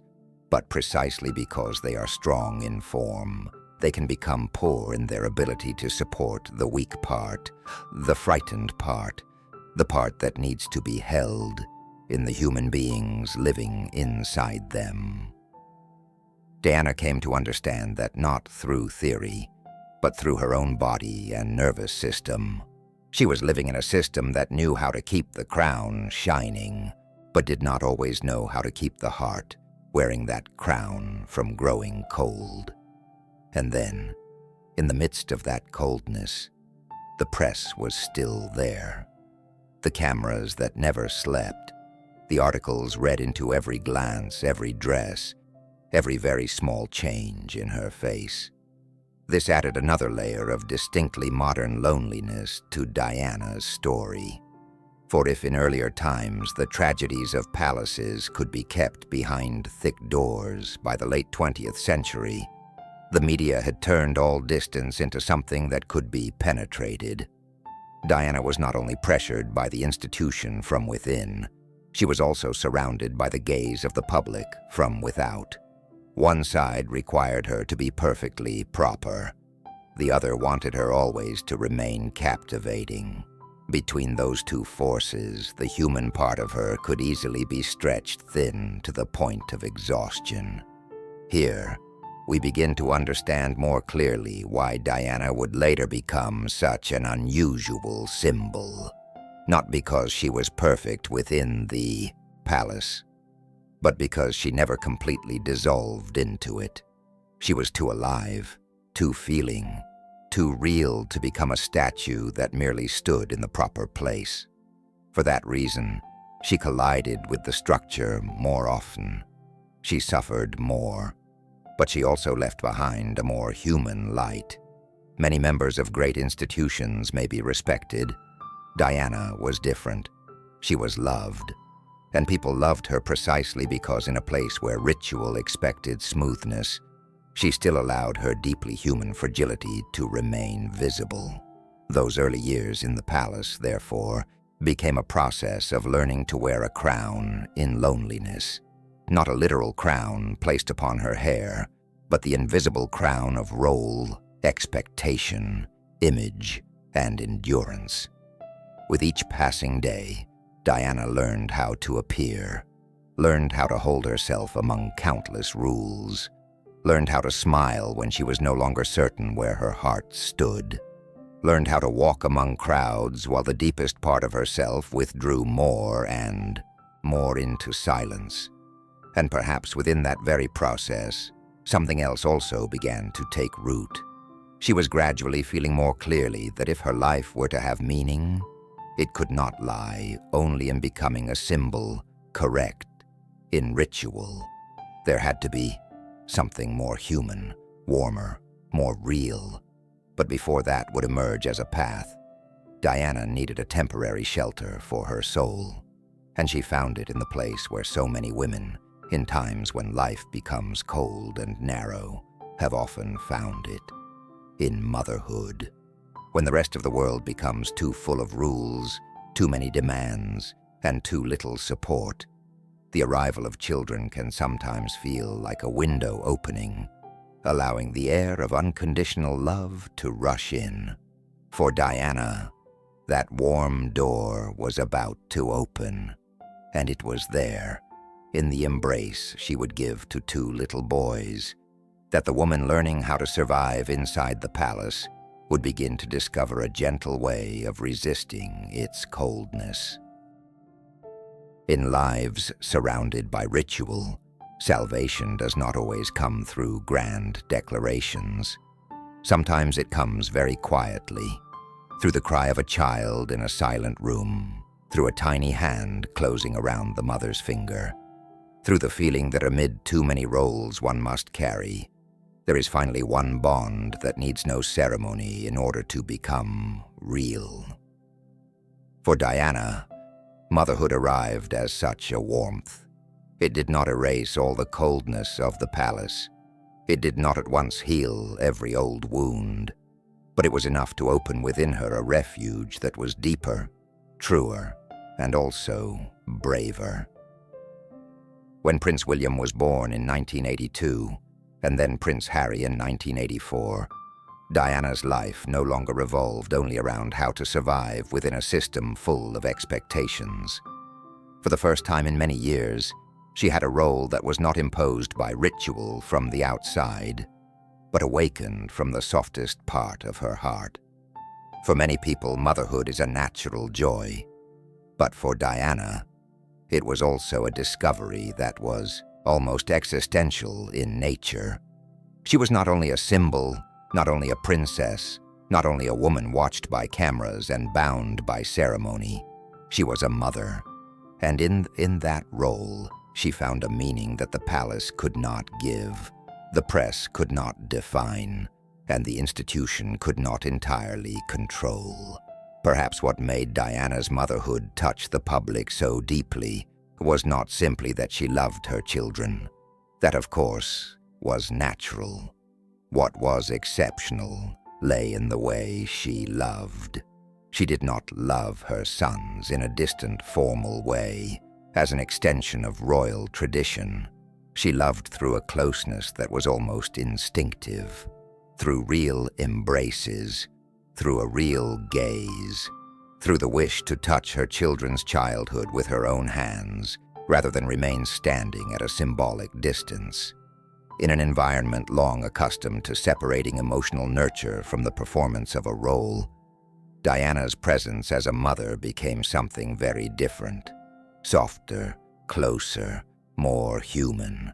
Deep sleep of power always pays attention to those moments when power is tested by the heart. And Diana's motherhood was precisely such a moment. Within the British monarchy, the raising of children had long been enclosed by tradition, discipline, and clearly defined roles. Royal children were not only their parents' children, they were also part of the nation's story. But Diana seems to have felt very clearly one thing. If her sons grew up only within the circle of ritual, they would grow up without touching real life. And so she began to do something that, at first glance, appeared gentle, but in truth carried a deeply rebellious force. She wanted to be closer to her children. She wanted to care for them more directly herself. She wanted William and Harry not only to know the corridors of the palace, but also to know what the real world outside looked like. On royal tours, she wanted to bring her children with her, rather than accept the absolute separation of the old way. In daily life, she wanted them to touch the ordinary things a child needs. Simple joys, less ceremonial forms of contact, family moments not wholly staged by the court. This was not merely the softness of a mother who loved her children too much. It was a philosophy of life. Diana seems to have understood very early that power, if not placed beside real human life, can easily become something that numbs people.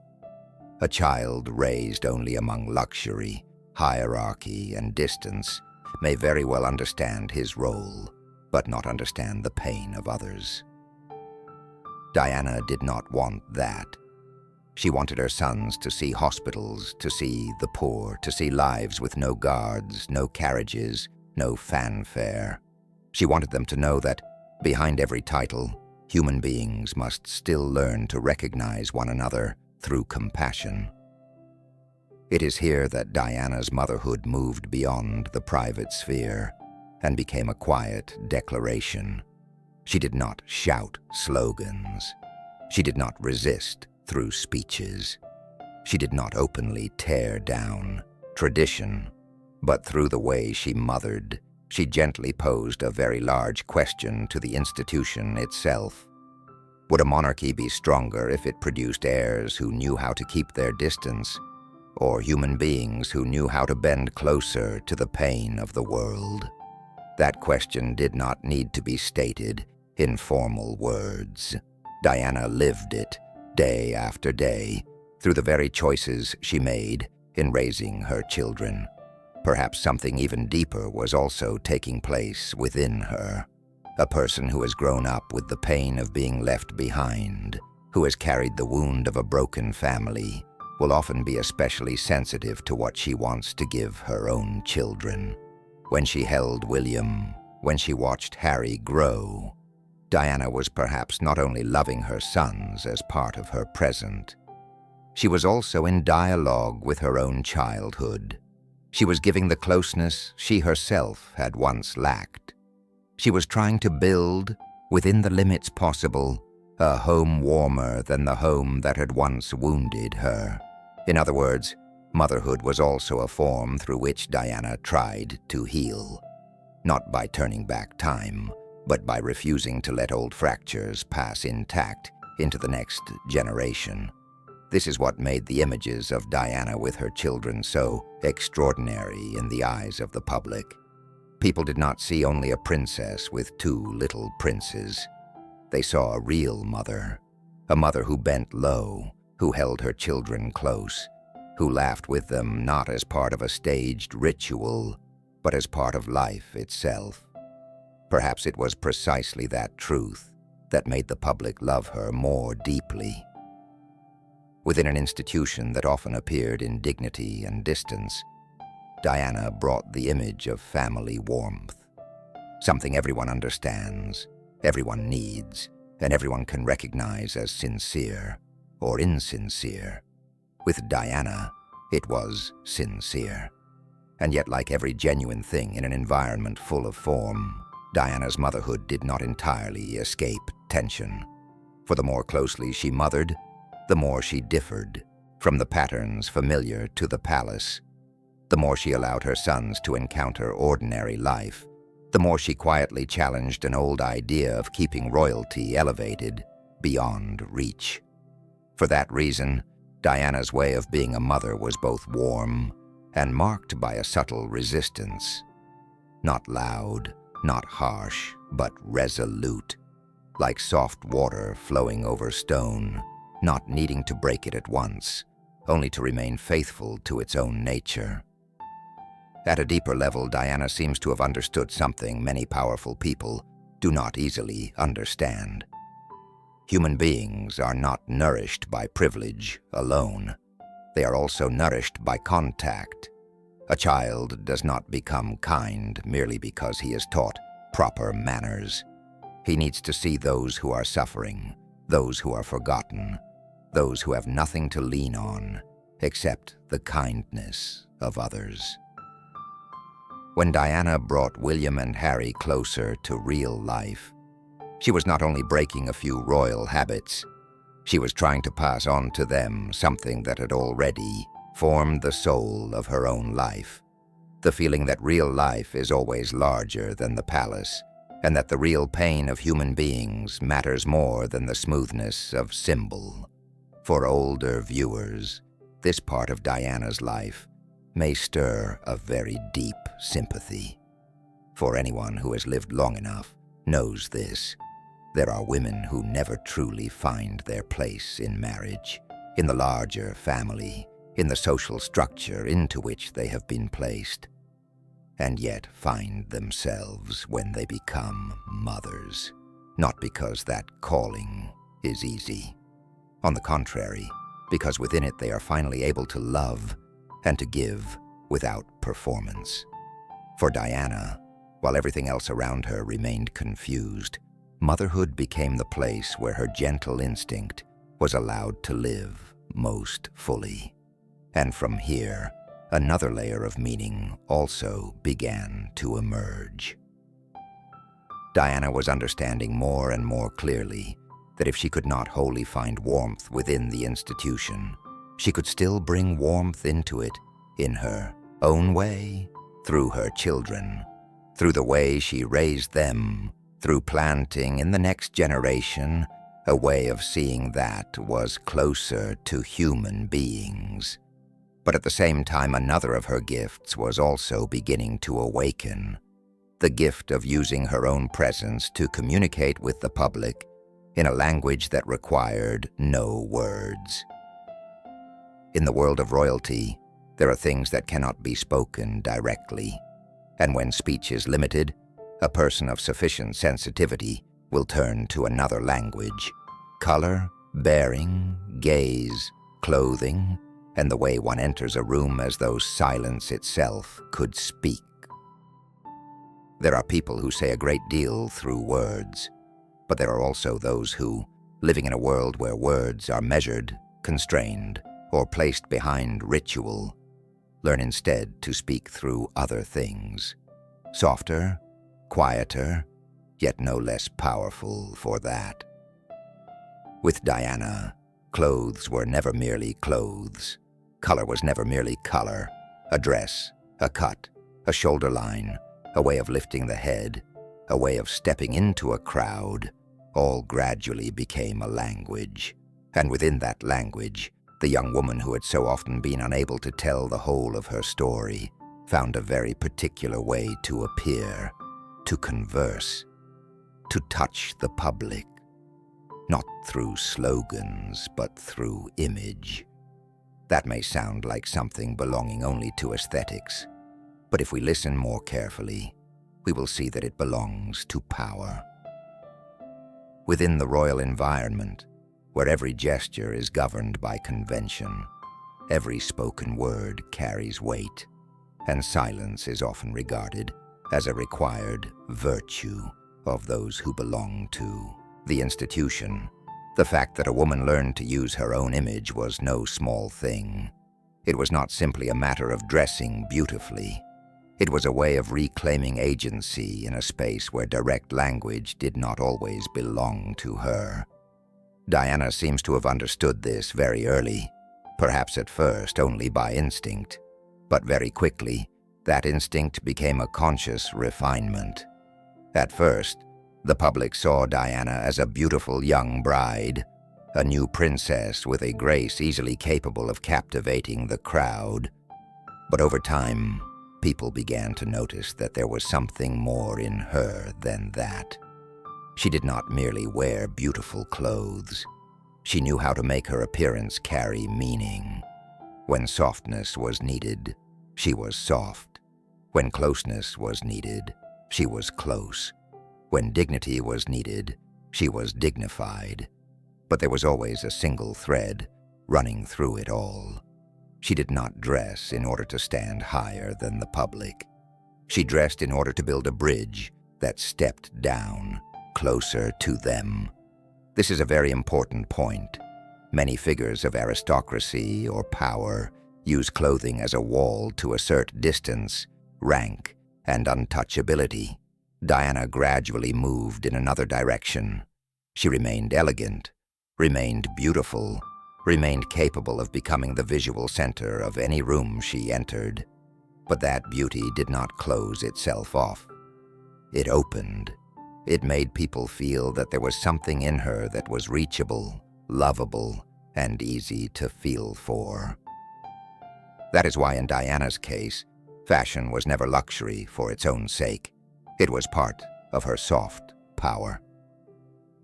Perhaps this was one of Diana's talents that has not been spoken of with sufficient precision. She understood the camera as a space of power. She understood that in the 20th century, especially once mass media had surrounded royal life, image was no longer merely an outer layer. The image was the message. Whoever could control their image held part of the power to define the story of their own life. And Diana, though forced to live within a system that very much liked to control symbols, gradually learned how to use symbols themselves to tell something personal. A sleeveless dress in the right setting could say that she was more modern than tradition expected. A warm color could draw her closer to the crowd more effectively than a long speech. A softer outfit when meeting children could send the signal that she came not as a ritual, but as a human being. A look less rigid, less distant, could make the entire monarchy seem less cold in the eyes of the public. It was no accident that Diana gradually became a global style icon, for she did not merely wear beautiful clothes. She understood that the image had to serve an emotional effect greater than itself. This becomes especially striking when set beside the environment in which she was living. Within the royal family, image had long been part of the ritual of power, but it was usually an image of continuity, dignity, and symbolic distance. Diana brought another kind of image, one that could tremble. She did not destroy the visual language of the monarchy. She softened it, and that was an act of profound significance. Sometimes, the greatest change does not come from smashing the old frame, but from making the old frame no longer sufficient to contain a new kind of presence. The public felt this before they could fully name it. People looked at Diana and saw in her something both elegant and warm, both striking and approachable. It was a rare combination. Many fashion icons inspire admiration. Diana inspired attachment, for her image did not merely make others want to look, It made them want to believe that behind the beauty, there was a real heart. And most of the time, that was true. Of course, this should not be simplified into yet another fairy tale about beauty saving everything. No. For Diana, the image was both a power and a burden. Cameras loved her, but they also hunted her. The public admired her appearance, but also consumed it without rest. Every one of her appearances could become material for commentary, comparison, projection, and expectation. For that reason, using fashion as language was not a light game. It was an exquisitely refined means of survival in an environment where being looked at was unavoidable. When she could not escape the gaze, Diana seems to have chosen, at the very least, to make that gaze see what she wished to send. Here, we can see very clearly the deeper DSP dimension of the story. Power does not lie only in who has the authority to make decisions. Sometimes, power also lies in who can shape the feelings of the public. And Diana did that in an almost instinctive way. She made her presence mean something softer, more humane, more emotionally resonant. In an age when the media was learning how to turn human beings into consumable images, she, in some measure, learned how to turn that current back. To use image, to lead the public toward real feeling. Perhaps that is also why Diana differed from many other style icons of the 20th century. In many people, clothing heightens their aura. In Diana, clothing also heightened the connection. It became a means of telling the world that she was not merely a beautiful statue placed inside a palace. She was a living woman, a feeling woman, trying to find the truest possible way to be present within a role that could so easily turn a human being into an empty symbol. But on the other hand, the more refined Diana became in the language of image, the more she revealed a sorrowful truth. Sometimes people must learn to speak through clothes because there are too many things they cannot say directly in words. Beneath elegant garments, beneath composure before the public, beneath choices of image growing ever more intelligent, there still existed an inner world under tremendous strain. Beauty does not erase loneliness. Public admiration does not replace private support. A dress may help a woman cross a room with self-command. But when the lights go out, it does not always help the heart stop hurting. And it is here that the brightness of the surface begins to touch the darkness within. Behind the perfect smile, behind the appearances that made the whole world marvel, there was another battle, far quieter, far more hidden, the battle with insecurity, with the feeling of being rejected, with the pain accumulating inside marriage, with a body looked at as a symbol rather than loved as part of a human being. If fashion was the language Diana used to step outward into the world, then on the other side of that language lay more private rooms holding what was not easy for anyone to see. A soul that wanted to be seen and yet was weary from being watched for too long. A woman who seemed so luminous on the surface, yet inwardly was learning day by day how to endure the invisible hunger to be accepted. There are battles in a human life that do not take place on a battlefield, that make no noise, have no witnesses, and leave behind no medals. They unfold behind closed doors, in bathrooms before mirrors, in the very late hours of the night, when the whole world imagines that the woman in question is living amid radiance, while she herself is struggling with a pain she does not know how to name fully enough. For Diana, there was such a part of life, hidden, painful, and deeply human, not the part the public saw, but the part that existed in the rooms no one saw. If outwardly Diana appeared as a symbol of beauty, of elegance, of gentleness beneath the lights.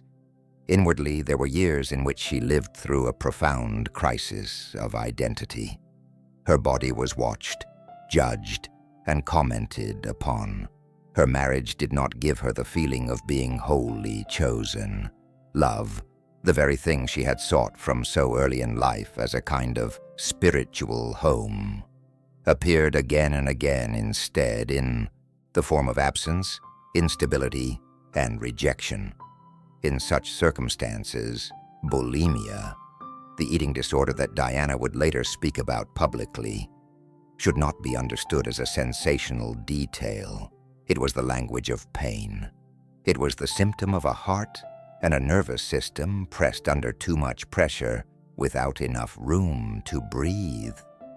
When we speak of this part, the most important thing is not curiosity about the private tragedy of a famous woman. What matters most is to preserve compassion. Bulimia is not a weakness in a moral sense. It is not a bad habit.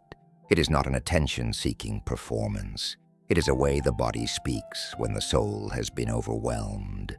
When a person no longer has control over their sense of self-worth, of love, of acceptance, then sometimes the nearest thing they try to control is their own body. And it is precisely here that we see how Diana's pain was not at all distant from modern human life.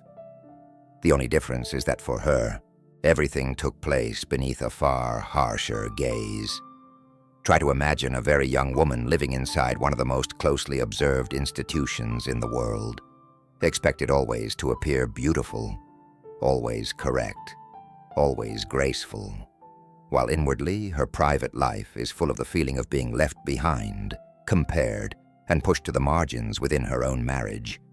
Criticisms of appearance, whether crude or subtle, in an inner world already so fragile, can settle like tiny needles.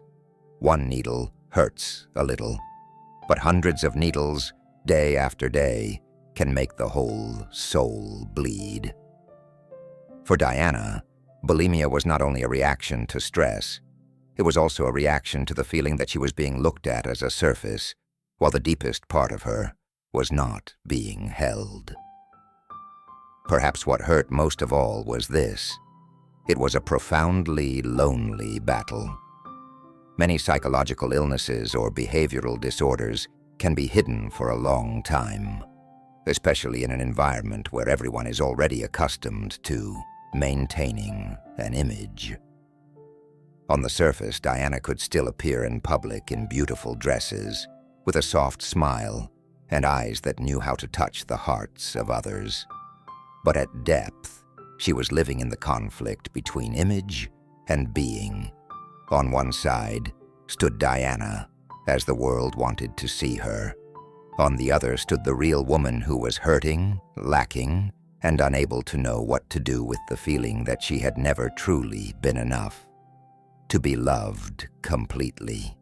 That phrase, "not enough," may well be one of the keys to understanding this part of Diana's life.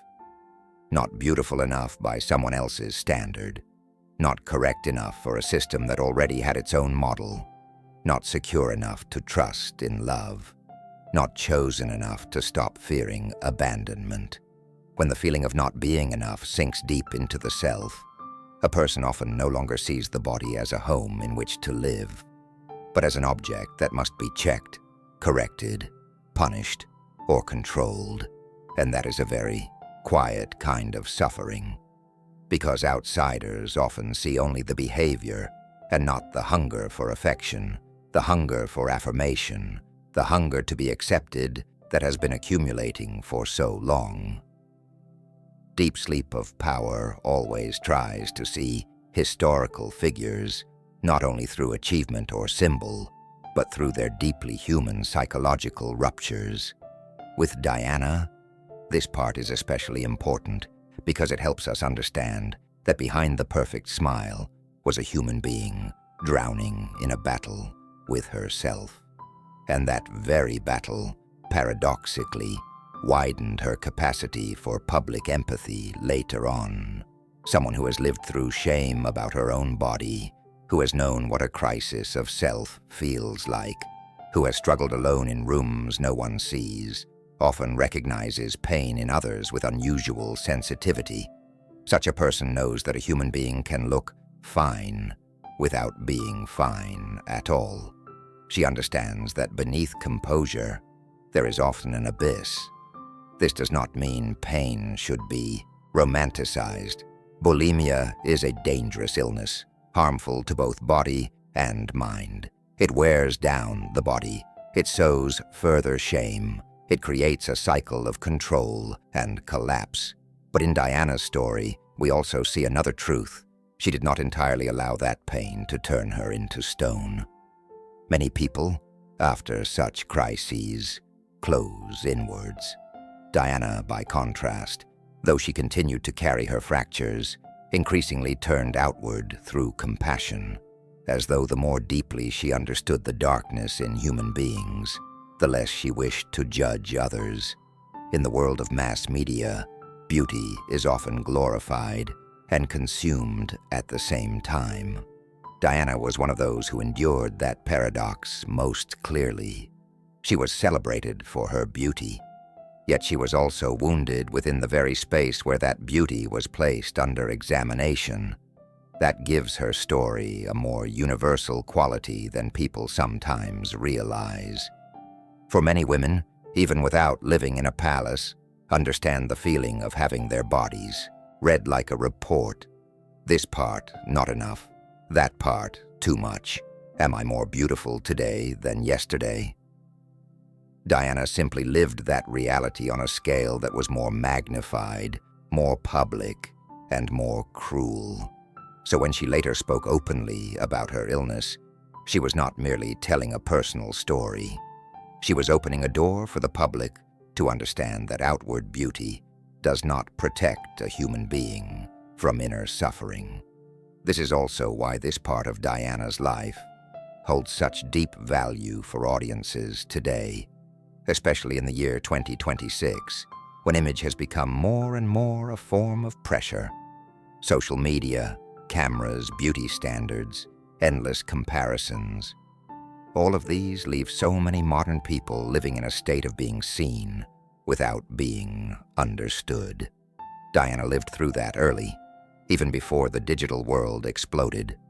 Her story reminds us that mental health cannot be measured by surface appearances, that a person can be very beautiful, very famous, very noticed, and still be in pain. And that is what human beings need, not praise alone, but the feeling of being loved as a whole person, not as an image. There is a great sadness in this part of her life. Diana seems to have had to feel her way through these dark stretches largely on her own, without always having a support system gentle enough to hold her. The institution around her was skilled at preserving form, but not necessarily skilled at supporting inner crisis. The media around her was skilled at telling stories, but not necessarily skilled at listening. The public around her was skilled at admiring, but could not step into the closed rooms where she had to face herself.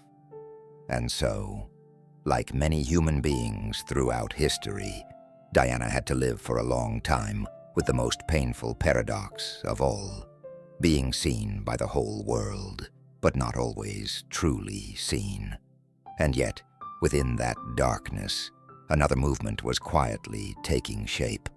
Private pain, if it does not destroy a person entirely, can sometimes deepen them in a strange way. It makes them less naive, but deeper, less trusting of surfaces, but closer to the truth of pain.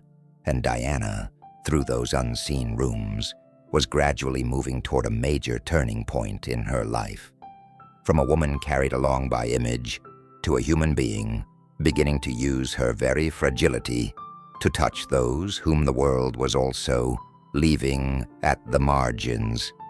For the time would come when, instead of merely enduring the public gaze, she would begin to direct the public gaze toward the people society did not want to see, toward the sick, the poor, the rejected, those feared because of illness, those forgotten beneath prejudices thick as stone walls.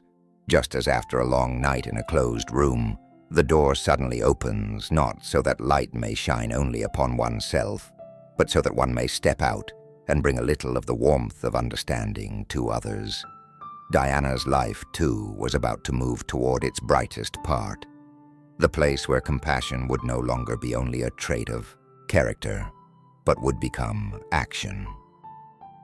There are moments in a human life when a small gesture can travel farther than an entire speech.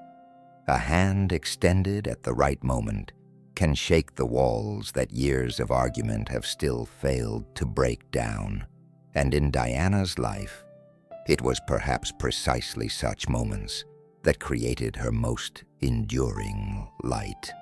Not the light of the crown, not the light of gowns or ceremony, but a far rarer kind of light.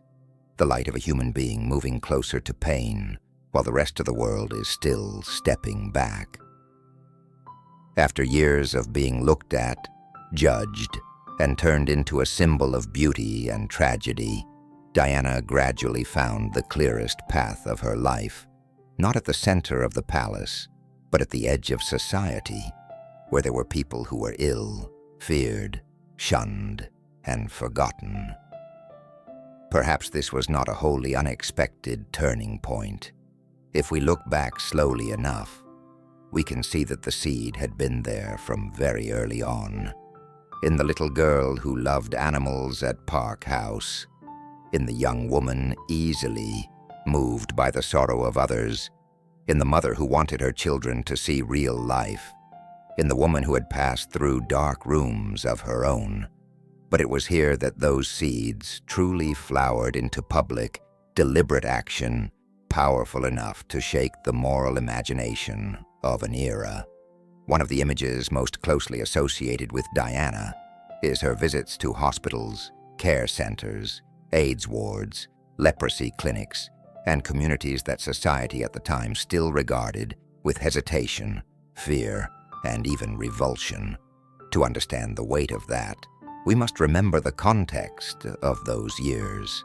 In the late 20th century, especially during the 1980s, HIV/AIDS was not only a medical crisis, it was also a crisis of collective fear. Many people did not understand the illness clearly. Rumor, prejudice, and panic spread faster than knowledge. The simple act of going near the sick was viewed by many as dangerous.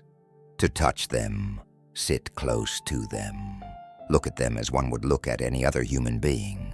For many people then, that was almost unthinkable. And then Diana did something that seemed very small, but was in truth immense. She touched them, not a touch performed as a charitable ritual, not a safe, distant touch protected by the invisible barrier of someone bestowing favor, but a real touch, a bare hand taking the hand of the sick, a gaze that did not recoil, a body that did not shrink back in fear. In a world still stepping away, Diana stepped forward. In an atmosphere in which fear could easily turn the sick into people excluded from the moral community, she did the opposite. She restored them to their humanity. This is an enormously important point. Diana was not simply doing humanitarian work in the ordinary sense. She was intervening in social psychology. She used her own symbolic status to change the way the public looked at those who had been pushed out of the light. A single act of hers, captured by cameras and spread across the world, did what many dry, public awareness campaigns could not easily do. It made millions stop and ask themselves, if a princess can hold the hand of a patient without fear, then is my own fear really based on understanding? If she can look at them with gentleness, why do I look at them as though they have somehow departed from humanity? Deep sleep of power always looks for the moment when soft power becomes moral force. And here, Diana reached exactly that point. She had no power to pass laws. She did not run hospitals. She did not write a national health policy. But she possessed something many governments and institutions could only wish for: the ability to alter the emotional climate of society through a single image at the right moment. A handshake, bending down, an embrace given to someone in pain. In the world of politics, we often think power means making other people do what we want. But with Diana, power also meant the ability to make other people feel what they had forgotten how to feel. She also gave her presence to those living with leprosy, to sick children, and to people existing at the margins of care and compassion. And everywhere, she brought the same quality. She did not present herself as heroic. She did not turn the pain of others into a stage for herself, but entered with a closeness so simple that her presence felt like a quiet acknowledgement. I see you. That is what many suffering people need more than any moral lesson. Not to be pitied from a distance, but to be seen as whole human beings. Diana seems to have understood this instinctively, perhaps because she herself knew what it meant to stand in a crowd and still be lonely, to be looked at and yet not truly seen. Perhaps because she carried her own wounds, she could easily recognize those living inside a pain society did not want to come near. And for that reason, her compassion was not merely a personality trait. It was a deep recognition of human dignity. What is strange and beautiful is that it was precisely when Diana moved closest to the most forgotten that she moved furthest away from the shadow of the beautiful princess the public had once placed upon her. From this point onward, she was no longer only the woman admired for her appearance, no longer only the center of stories about royal marriage, gowns, or tragedy. She became a moral force with global influence, a symbol no longer sustained by surface beauty, but by a beauty far harder for time to fade: the beauty of right action. There is a very deep lesson in this, especially for older viewers, those who have lived long enough to know that a human life is never remembered longest for its glamour, but for the way it touched other people.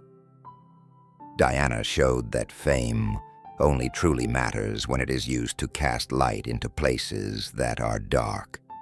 She could have used her position to remain safely within the protected zone of glory.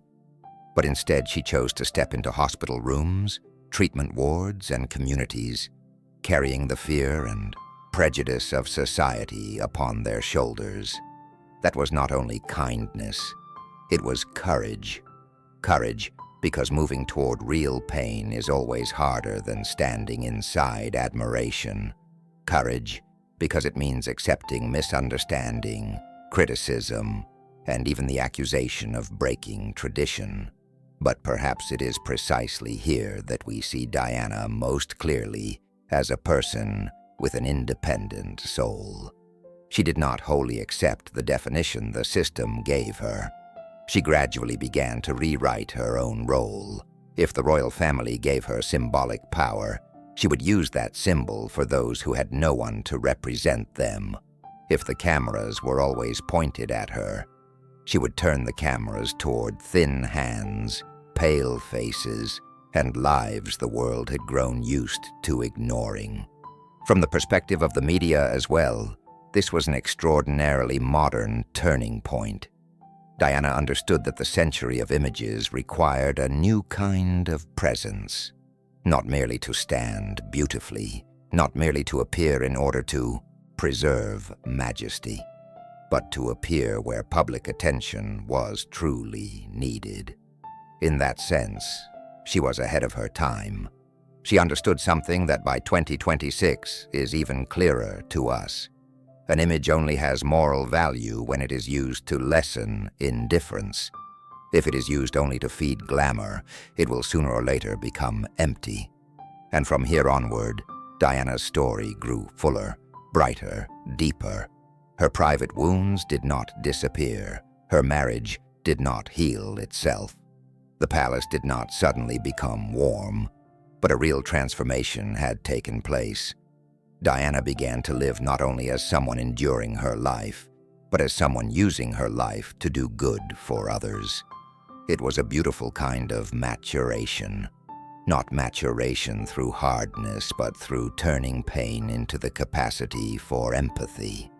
Perhaps that is why even now, when people remember the most beautiful images of Diana, they do not remember only the wedding dress, the balcony, or the gala evenings.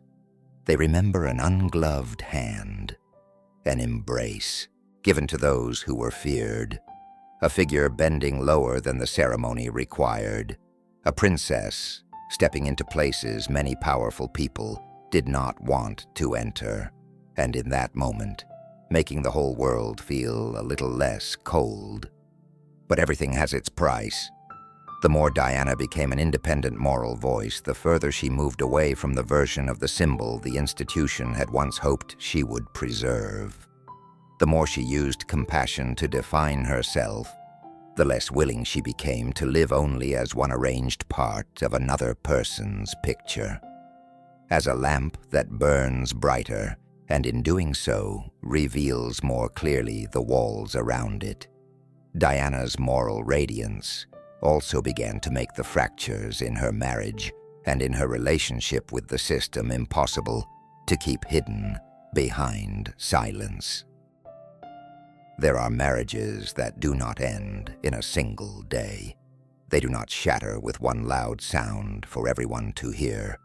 They crack long before that, through words never spoken, glances that no longer truly meet, silences that grow longer and longer in the same room, and then, at some point, that silence accumulated over too many years can no longer preserve the outward appearance of wholeness.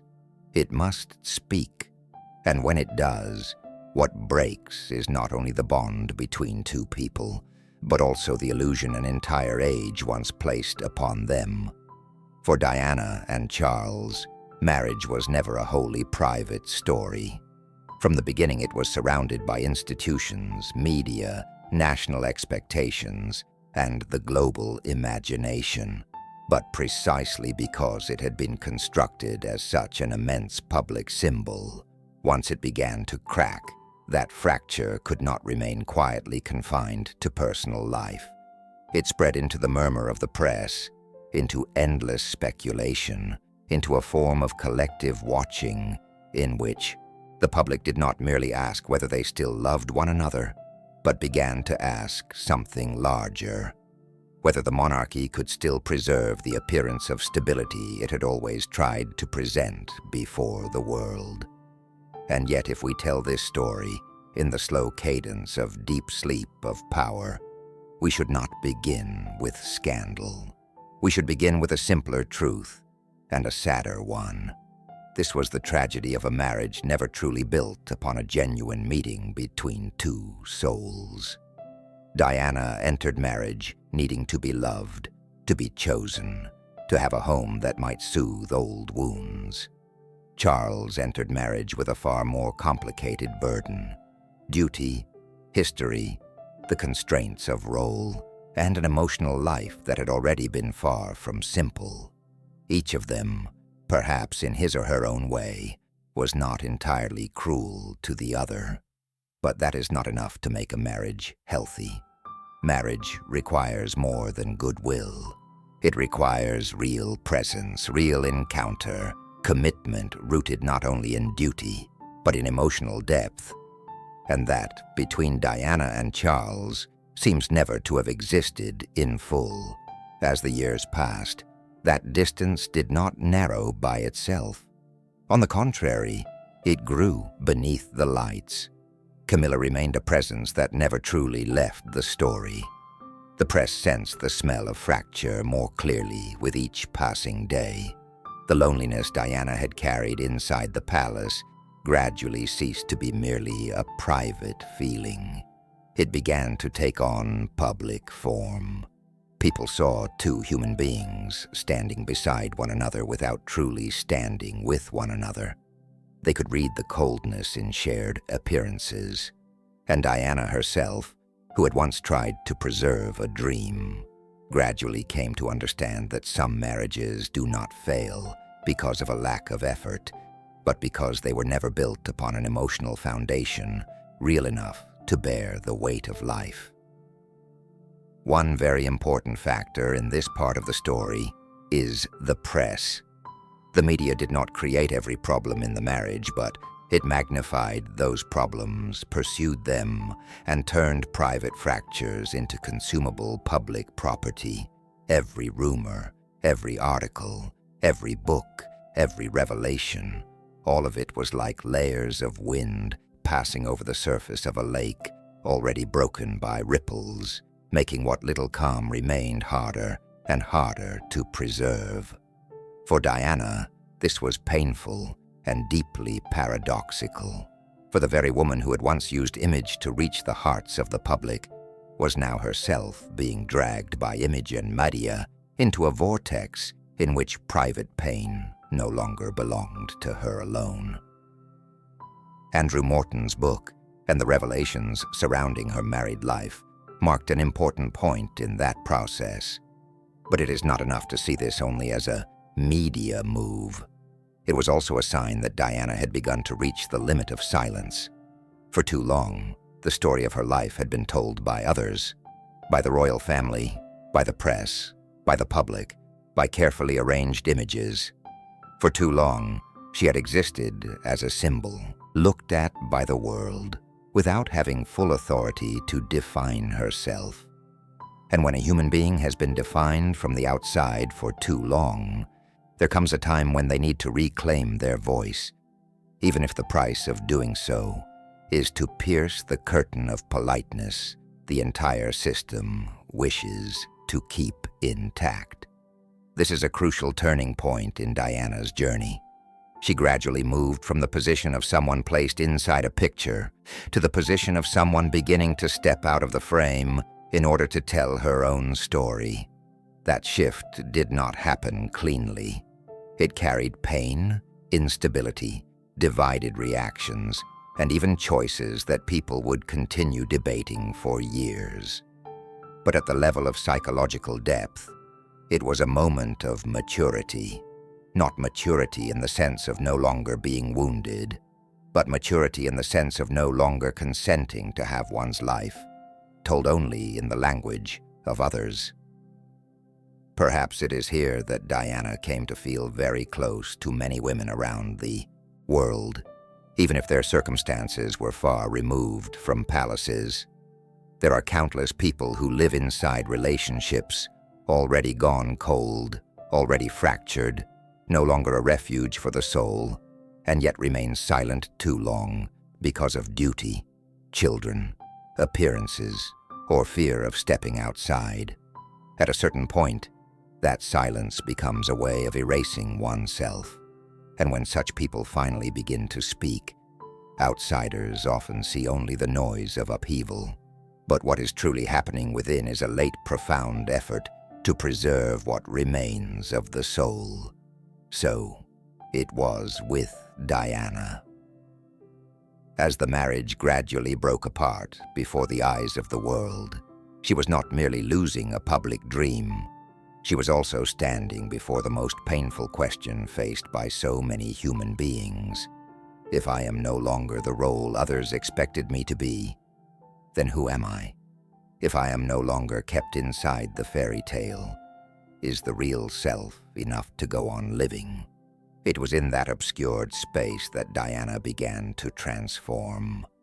No longer entirely the royal bride, defined by wedding dress, ceremony, and symbol, not yet wholly a free human being either. She stood between two shores. On one side, a role already cracking, on the other a private voice growing stronger. There is something very sad in this stage, but also something deeply worthy of respect. For after all the splendor of the wedding of the century, the gowns, the illusions of crown and happiness, Diana's life finally returned to a very human truth. No one can endure for long inside a relationship that has become only form.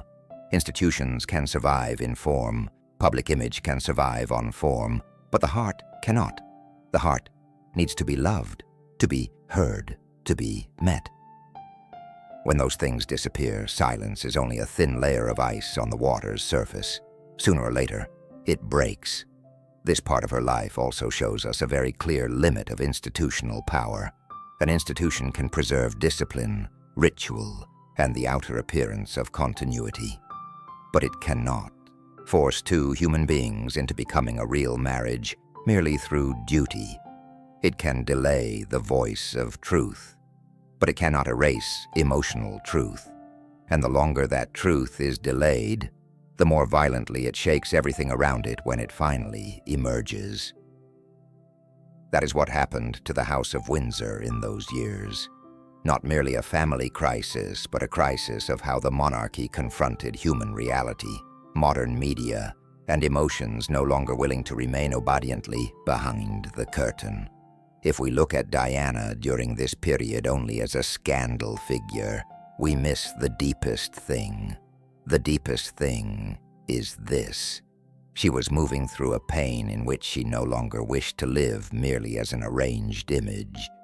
She began to speak for herself, define herself, and raise her own voice, even knowing that every word would cause old doors to close behind her. Perhaps this was the moment when the arranged symbol began to become a speaking subject, and that transformation, though chaotic, carried a distinctive dignity, for it was the first step toward freedom. Of course, freedom here did not yet mean peace. When a person speaks after too long a silence, that first voice is rarely perfect. It carries injury, anger, the longing to be understood, and fragments not yet pieced back together. But what matters is that it has appeared. It signals that Diana was no longer only a woman being read by others, but was beginning to become a woman capable of reading her own life back to the public. And once that process begins, it does not stop there. For there would come a time when it would no longer be books or rumors speaking on her behalf. There would come a time when Diana herself would sit before the camera, with the face of someone both weary and illuminated by resolve, and use personal, wounded, truthful language to say directly to the world what for far too long people had only dared to whisper behind her back. Like the surface of a lake that, after many seasons of wind, finally reflects the full line of a crack running through it, the silence of this marriage, too, was nearing the moment when it could no longer return to its old form. A moment when a single sentence would be enough to shake an entire institution. There are moments in history when a short sentence travels farther than an entire long speech, not because it is more carefully written, but because behind it lie too many years compressed, too much silence brought to its limit, too many emotions held inside the chest for so long that once they are finally released, they are enough to change the way the whole world sees one person, and sees an entire institution as well. The Panorama interview in 1995 was such a moment in Diana's life. Seen from the outside, it was only a television conversation, a woman sitting before the camera, a calm voice, a gentle but tired face, a few questions, a few answers, no army, no crown, no grand ceremony. But within that stillness, an earthquake was quietly taking shape, because this time, Diana was no longer an image arranged within someone else's frame. She was not appearing merely to smile, to step out of a car, to perform public duty. This time, she sat down to speak in her own voice. The voice of a woman who had passed through too much loneliness, too much hurt, too many years of being spoken for. And perhaps that was what truly shook the institution. Not only what Diana said, but the fact that she spoke for herself. In the history of the British royal family, silence had long been part of power. Silence preserves distance. Silence preserves dignity. Silence protects the symbol from the distortions of personal emotion. A monarchy that survives for a long time often learns how to let ritual speak in place of the human being. But Diana belonged to another age, the age of global television, of direct image, of a public increasingly eager to see behind the curtains. And Diana was also another kind of person, someone not cold enough to remain forever inside the language of silence.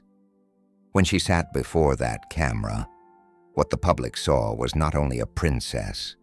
They saw a human being of flesh and blood, with a voice carrying wounds that had ripened with time, with eyes that held themselves steady, yet revealed a weariness no layer of ceremony could hide any longer. Here, Diana did what very few central members of the royal family had done. She brought real emotion, real pain, and real personal perspective into the public space. The most famous line of that interview, "There were 3 of us in this marriage, so it was a bit crowded," entered history not only because of its sharp precision, but because it accomplished something immense with only a few words. It tore through the curtain of politeness that the whole system had tried to preserve. It gathered all the rumors, fractures, distance, and darkness of that marriage into one image simple enough to hurt, a marriage too crowded because there were 3 people in it. What is remarkable is that the force of that sentence did not lie in bitterness. On the contrary, it was spoken almost in a tone of composure. But it is precisely that composure that made it deeper. It was not the shout of a passing outburst.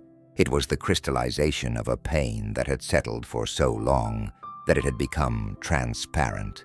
And when pain is spoken with calmness, it often carries a special gravity, because the listener understands that this is no longer a sudden surge of feeling. This is a truth that has passed through enough time that it can no longer be dismissed as a moment of weakness. Seen through the lens of deep sleep of power, Panorama was not merely a media event. It was a turning point in the struggle between institutional power and the power of human truth. The institution wanted to preserve the symbol through distance, restraint, and form. Diana, in that moment, brought into it something else. The language of a real human being. She spoke of bulimia. She spoke of loneliness. She spoke of mental pressure. She spoke of a marital crisis. She spoke of surveillance, of a life torn into pieces beneath the public gaze. All of these things, within the context of the royal family, were not merely private matters. They were the very things that were meant to remain behind the curtain. But Diana drew that curtain aside, not in order to destroy everything beyond repair, but to say that behind the symbol there is also a heart, a body, a nervous system, a soul that can suffer. That is why the interview shook the institution, not simply because it revealed information. The press had already been full of speculation before that. What made it different was this. For the first time, the truth did not arrive by way of books, rumor, or indirect accounts. It came directly from the center of the story. And when the person wearing the face of the symbol tells the story of her own pain, control over the symbol begins to tremble at once. This was a profoundly modern shift. In earlier times, an institution could survive quite well by monopolizing the story about itself. But in the century of media, who tells the story is what matters most. Diana understood that very clearly, even if she would never have phrased it as a theory of communication. She understood that if she did not speak, others would go on speaking in her place.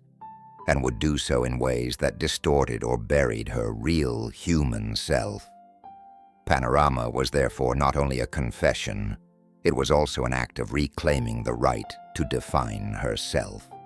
Of course, this was not an act without cost. After the interview, the wave of reaction rose sharply. The palace could not treat this as an innocent gesture. A monarchy long accustomed to operating through restraint now had to confront an uncomfortable truth. One of its most visible figures had used the very machinery of Medea to speak in her own voice, stepping beyond the prearranged frame of the symbol. That was both a liberation for Diana and a threat to the institution's logic of control. But if we set aside the language of power and look through the lens of human psychology, we can see something even deeper. This was the moment when a woman began to rescue part of her own soul. For years, Diana had been pulled through many different definitions: beautiful princess, royal bride, fashion icon, scandal figure, suffering wife, gentle mother, hunted woman. All of these were partly true, yet none of them was the whole of her. When she sat down for Panorama, perhaps for the first time before the global public, she tried to gather those fragments together in her own voice, not in order to become perfect, but in order to become real. For older viewers, this may be the point that touches deepest. For the longer one lives, the more one understands that the chance to speak truthfully about one's own life is one of the most basic human needs. Not everyone receives that chance. Not everyone dares. Many people live an entire lifetime inside roles written for them by others, inside duties that do not permit them to say everything, inside relationships where silence is treated as a virtue. And so, when Diana spoke, many people were not only hearing a princess, they were hearing the voice of a human being who finally refused to let her pain remain forever wrapped in velvet. And yet Panorama was not an ending. It was a door. Beyond that door, the marriage between Diana and Charles could hardly return to its former outward shape. The decision to divorce would follow, and in one sense, that interview accelerated an irreversible process. Once the truth has been spoken publicly, there is very little room left for illusion. But strangely enough, losing a title can sometimes be the moment when a person begins to recover part of herself. After the divorce, Diana no longer retained the style of HRH as before. In ceremonial terms, that was a loss. In symbolic terms, it was a step backward. But at a deeper level, it was also like the removal of an old garment. Painful, yes. Empty, yes. But it also opened another kind of space, a space in which she no longer had to keep trying to become a good princess, according to the institution's definition, but could begin to ask another question, truer and quieter. In what way do I want to be useful? And it was precisely within that space left behind by the title that a new path began to appear. No longer are appearances wholly framed by the royal family, no longer merely the woman known for a failed marriage, but a freer, more self-directed human being, increasingly pouring the brightest part of herself into humanitarian work, into the most wounded places of the world. Like trees after a storm, stripped of branches and leaves, yet revealing more clearly the true form of their trunk, Diana's life was also about to enter such a season, with less crown, but more visible soul, with less ceremony, but closer to the deepest meaning of her life. There are phases in a human life when losing a title becomes the very moment a soul begins to breathe more deeply. Not because the pain is gone, not because what has been broken suddenly becomes easy to bear, but because once an old layer of role falls away, a person sometimes hears, for the first time, the true call of their own life more clearly. For Diana, the years after her divorce carried exactly that quality. Less crown, less ceremony, less tightly bound to a prearranged frame. And for that very reason, clearer, truer, and closer to the deepest part of her heart. After the marriage was formally over, Diana was no longer Her Royal Highness, as she had once been. For an institution that lives through symbol, that was a very great loss. A title is not merely a form of address. It is a position. It is rank. It is a distance. It is a layer of light tradition placed upon a human being's shoulders. When that layer of light is drawn back, it is easy, from the outside, to think of it as decline. But if we listen to Diana's life more slowly, we begin to see something else. It was precisely within that loss that she began to step into a kind of freedom she had never fully possessed before. This freedom was not a carefree freedom.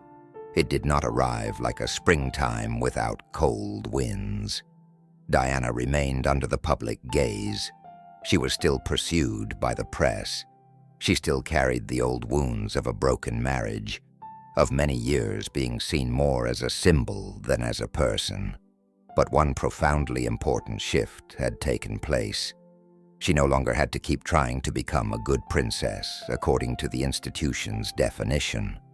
She could begin to ask another question, quieter but truer.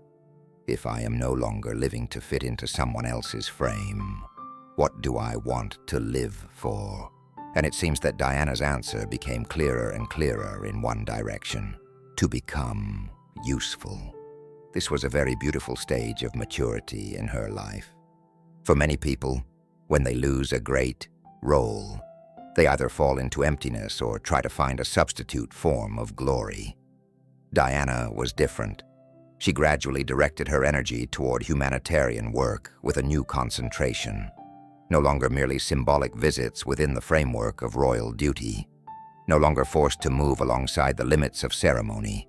Now she was more deliberate, sharper in purpose, and in some measure more independent in choosing the places where she wished to be present. She was no longer trying to please a system. She was trying to follow her own conscience. That is why Diana's image during the final phase of her life carried a very different quality. She was still the same woman, with her familiar gentleness and her ability to touch the public through glance and gesture. But now that gentleness no longer stood within the shadow of the palace. It stepped out beyond it, moving directly toward the most wounded places, as though, after all the breakage of her private life, she wished only to use what remained of herself for something truly meaningful. And then came Angola. If there is one image that most deeply crystallizes Diana's final transformation, it is perhaps the image of her walking in protective gear through an old minefield, across land still bearing the wounds of war. No ballroom, no balcony, no great halls of the palace, only red earth, warning fences, and the heavy silence of a place where death still lay hidden beneath the ground, like a memory refusing to rest. To understand the full weight of that moment, we must remember that landmines are not merely a military issue. They are among the cruelest remnants of war. After the gunfire has stopped, after agreements have been signed, after the political map has changed color, the mines remain. They lie waiting under the soil for a footstep, a child running past, a farmer returning to the field, a mother going to fetch water. Which is to say, war, in truth, continues killing even after the world believes it has ended. Diana understood the power of image very clearly, but in Angola, she used the image not to beautify herself, but to force the world to look at a pain it would otherwise too easily forget. A woman who had once been Princess of Wales, who had lived among palaces and the most formal ceremonies of Britain, now wore body armor and a protective helmet, walking through a minefield in Africa. The contrast alone was enough to make the whole world pause. It said something powerful without needing a long explanation. This is where the world must look. Deep sleep of power always seeks the moment when soft power reaches its highest form, and Angola was precisely such a moment. Diana did not have the authority to command governments. She did not lead an army. She did not draft international treaties.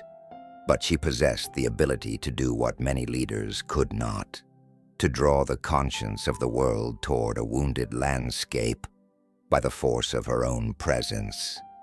A single photograph of her walking through a minefield moved hearts more than dozens of lifeless speeches ever could.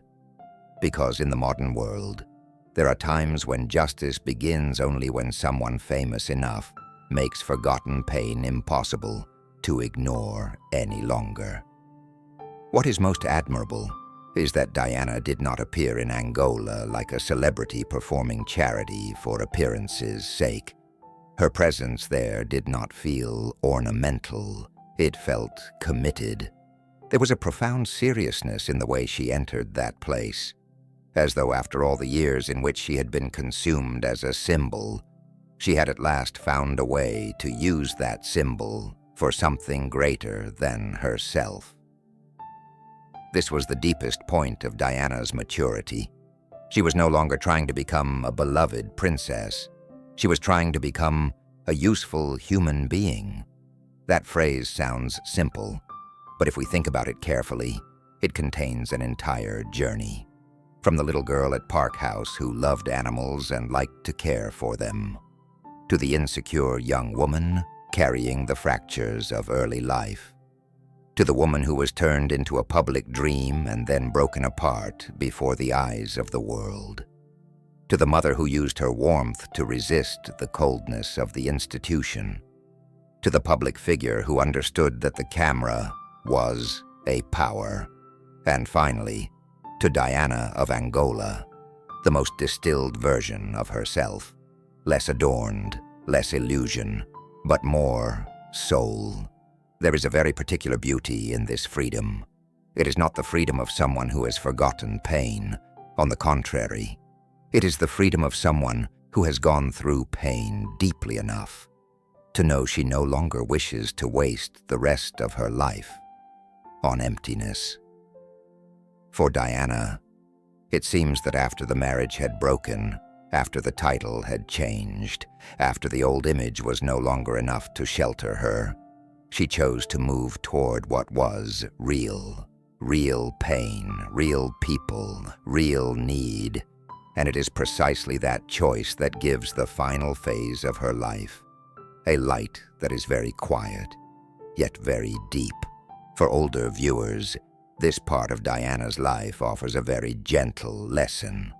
Sometimes a person does not find their greatest dignity at the moment when they are given the most, but at the moment when they have lost many things once thought important. Not everyone loses a role and loses themselves with it. Some people, precisely when the old role falls away, reveal their truest nature most clearly.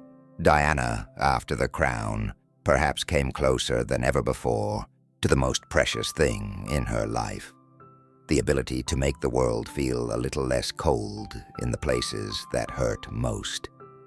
And yet, like every gentle light, this stage of Diana's life carries a beauty that leaves the listener today unable not to feel sorrow, because we know it would not last long. In 1997, while the images of her in Angola had not yet fully settled in the memory of the world, her private life was still being surrounded by the press, by speculation, by the media's endless hunger for a woman at once so fragile and so famous. The old paradox had not released her. The same light that helped her shine into the world's suffering was also the light that never ceased to pursue her. And then that final summer led to Paris, not with the beat of fate's drums, only like another evening in the modern world, a world in which headlights, cameras, speed, and pursuit continued rushing forward. But sometimes, it is precisely the nights that seem most ordinary that become the place where history suddenly stops.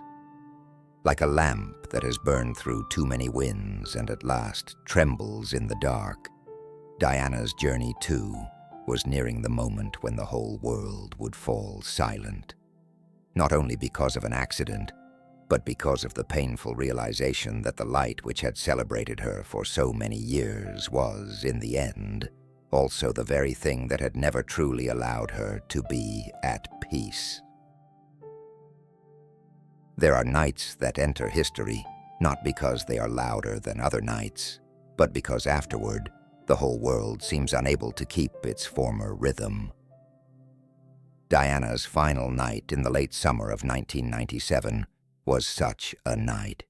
Not only because an accident took place, not only because a famous face was lost, but because in that moment, millions of people in many different parts of the world suddenly felt as though something very fragile, very beautiful, very human had been taken from them far too soon. When we tell of Paris, of the Alma Tunnel, of that night when the world fell silent, the most important thing is to keep the voice slow enough, gentle enough, compassionate enough. For this is not a part meant to emphasize speed, sensation, or details that would leave the listener only more restless. This is the part where we look directly at one of the most painful paradoxes in Diana's life. The light that had celebrated her for so many years was also the very light that pursued her without rest for so many years. Paris, in the human imagination, is often the city of light, of love, of bridges and rivers shimmering beneath the night. But history so often chooses beautiful places upon which to lay down its greatest sorrows. That summer, Diana was in Paris like a woman moving through the crossing point between freedom and unease. She was no longer a princess held entirely within ceremony, but she was still one of the most famous women on earth, still living beneath the bottomless hunger of the media, of cameras, of tireless footsteps in pursuit. Wherever she appeared, the world wanted to look, and the more it wanted to look, the less it allowed her any corner of peace. Perhaps that is the saddest thing in remembering Diana. She was loved very much, but she was also followed far too much. She touched the public heart through gentleness, yet precisely for that reason, the public, the press, the cameras, and the image hunger of the age would not let her go. Some famous people live by the lights. Diana was different. She was lifted by the lights and wearied by them at once. She needed them in order to carry out her humanitarian work, yet they pushed her into a life with no space left for stillness. That paradox reached its final peak on the night in Paris. We do not need to tell the accident in excessive detail in order to understand the weight of that night. Sometimes, restraint is the truest form of respect for pain. It is enough to know that there was pursuit, there was speed, there was pressure, there was the persistent following of cameras that no longer seemed to know where the boundary lay between curiosity and cruelty. And then, in the Alma Tunnel, that journey came to an abrupt stop, not like an ending prepared by tragic music, but the way real tragedies in life so often occur, too quickly, too suddenly, too coldly, so that people far away, upon hearing the news, needed time before they could believe it was true. When news of Diana's death spread, the world did not respond merely as it would to the death of a public figure. The reaction was more intimate than that, as though many people felt they had just lost someone whom, though they had never met her, they had somehow known for a very long time. That is something rare. Very few figures in modern history create that kind of grief, for Diana was not merely known. She was felt. She was cherished. She was seen as a real heart in a world of too many cold symbols. And because of that, when she died at the age of 36, the sorrow that rose up did not feel like a simple matter of national ritual, but like a wave of pain deeply human in nature. One image afterward became etched into the collective memory of an entire generation. The two young princes, William and Harry, walking behind their mother's coffin. It is one of those images that makes history suddenly stop being history and become a wound in the human heart instead. For every legend, every title, every argument, every light, by then had fallen away. What remained were simply two boys who had lost their mother. What remained was one of the most primal griefs in human life. A child having to walk behind the one who gave him life. No commentary longer than that image was needed. It alone softened the whole world, silenced it, and made it understand that beneath the cloak of public life, this story had from beginning to end remained a profoundly human one. People also remember the small card bearing the word mummy. A simple word, soft, close, without ceremony, without symbolism, and that single word dissolved every distance between princess and mother all at once. Diana, the woman whom hundreds of millions had called by royal titles, was in that most painful moment called by the simplest name of all, Mother. Perhaps there is no title deeper than that, no power that touches more, and no sorrow greater than that such a short word should have to rest upon the coffin of someone taken too soon. Diana's death also created a major moral reaction toward the British royal family. In the first days afterward, the public was not only grieving, it was also angry, confused, and shaken by the feeling that an institution so accustomed to restraint had not responded quickly enough in the language of emotion that the moment demanded. And here again, Diana, even in her absence, continued to exert influence. She left the world, yet her leaving forced the monarchy to change the way it appeared before the public. Closer, softer, more human. It is a profound paradox, though sometimes a person must be absent before a system realizes what that person had been bringing into it all along. Deep sleep of power always pays attention to the quiet moral pressures within history, and Diana, after her death, became such a pressure, not through speeches, not through official authority, but through the emptiness she left behind. An emptiness too clear to be filled by ceremony. An emptiness that made all of Britain and beyond it, the wider world, ask itself, why was this woman loved so deeply? Why did her death hurt people in this way? The answer, perhaps, lies in the fact that she had done what many powerful people could not. She made human beings feel touched. Paris and Alma, therefore, are not merely the names of the place where an accident occurred. They are the final symbols of fragility in the age of media, an age that can lift a person very high through image, and then, through that same hunger for image, push them toward exhaustion. Diana lived at the very center of that paradox. She was one of the first great faces of an age of globalized emotion, an age in which the whole world could love, follow, and mourn a person almost in real time. But precisely because of that, her life became an early warning about the price human beings pay when they are turned into objects of endless looking. For older viewers, this part of Diana's life may awaken a very quiet feeling that all glamour is fragile in the end, that every crown is only surface in the end if there is no peace beneath it, And that is what remains most deeply after a life is not the number of times one appeared on the front page, but the feeling one left in the hearts of others. Diana did not leave the world like a crown. She left it like a tenderness that had not yet had time to grow old, like a thin line of light cut off while it was still warming so many places.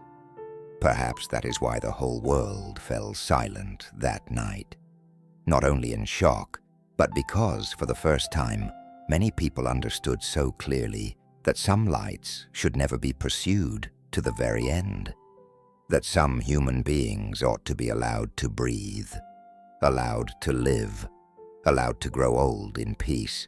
And in her death, Diana left behind for the modern age a question that remains urgent even in 2026, as society grows ever more addicted to image, to speed, to looking into the lives of others.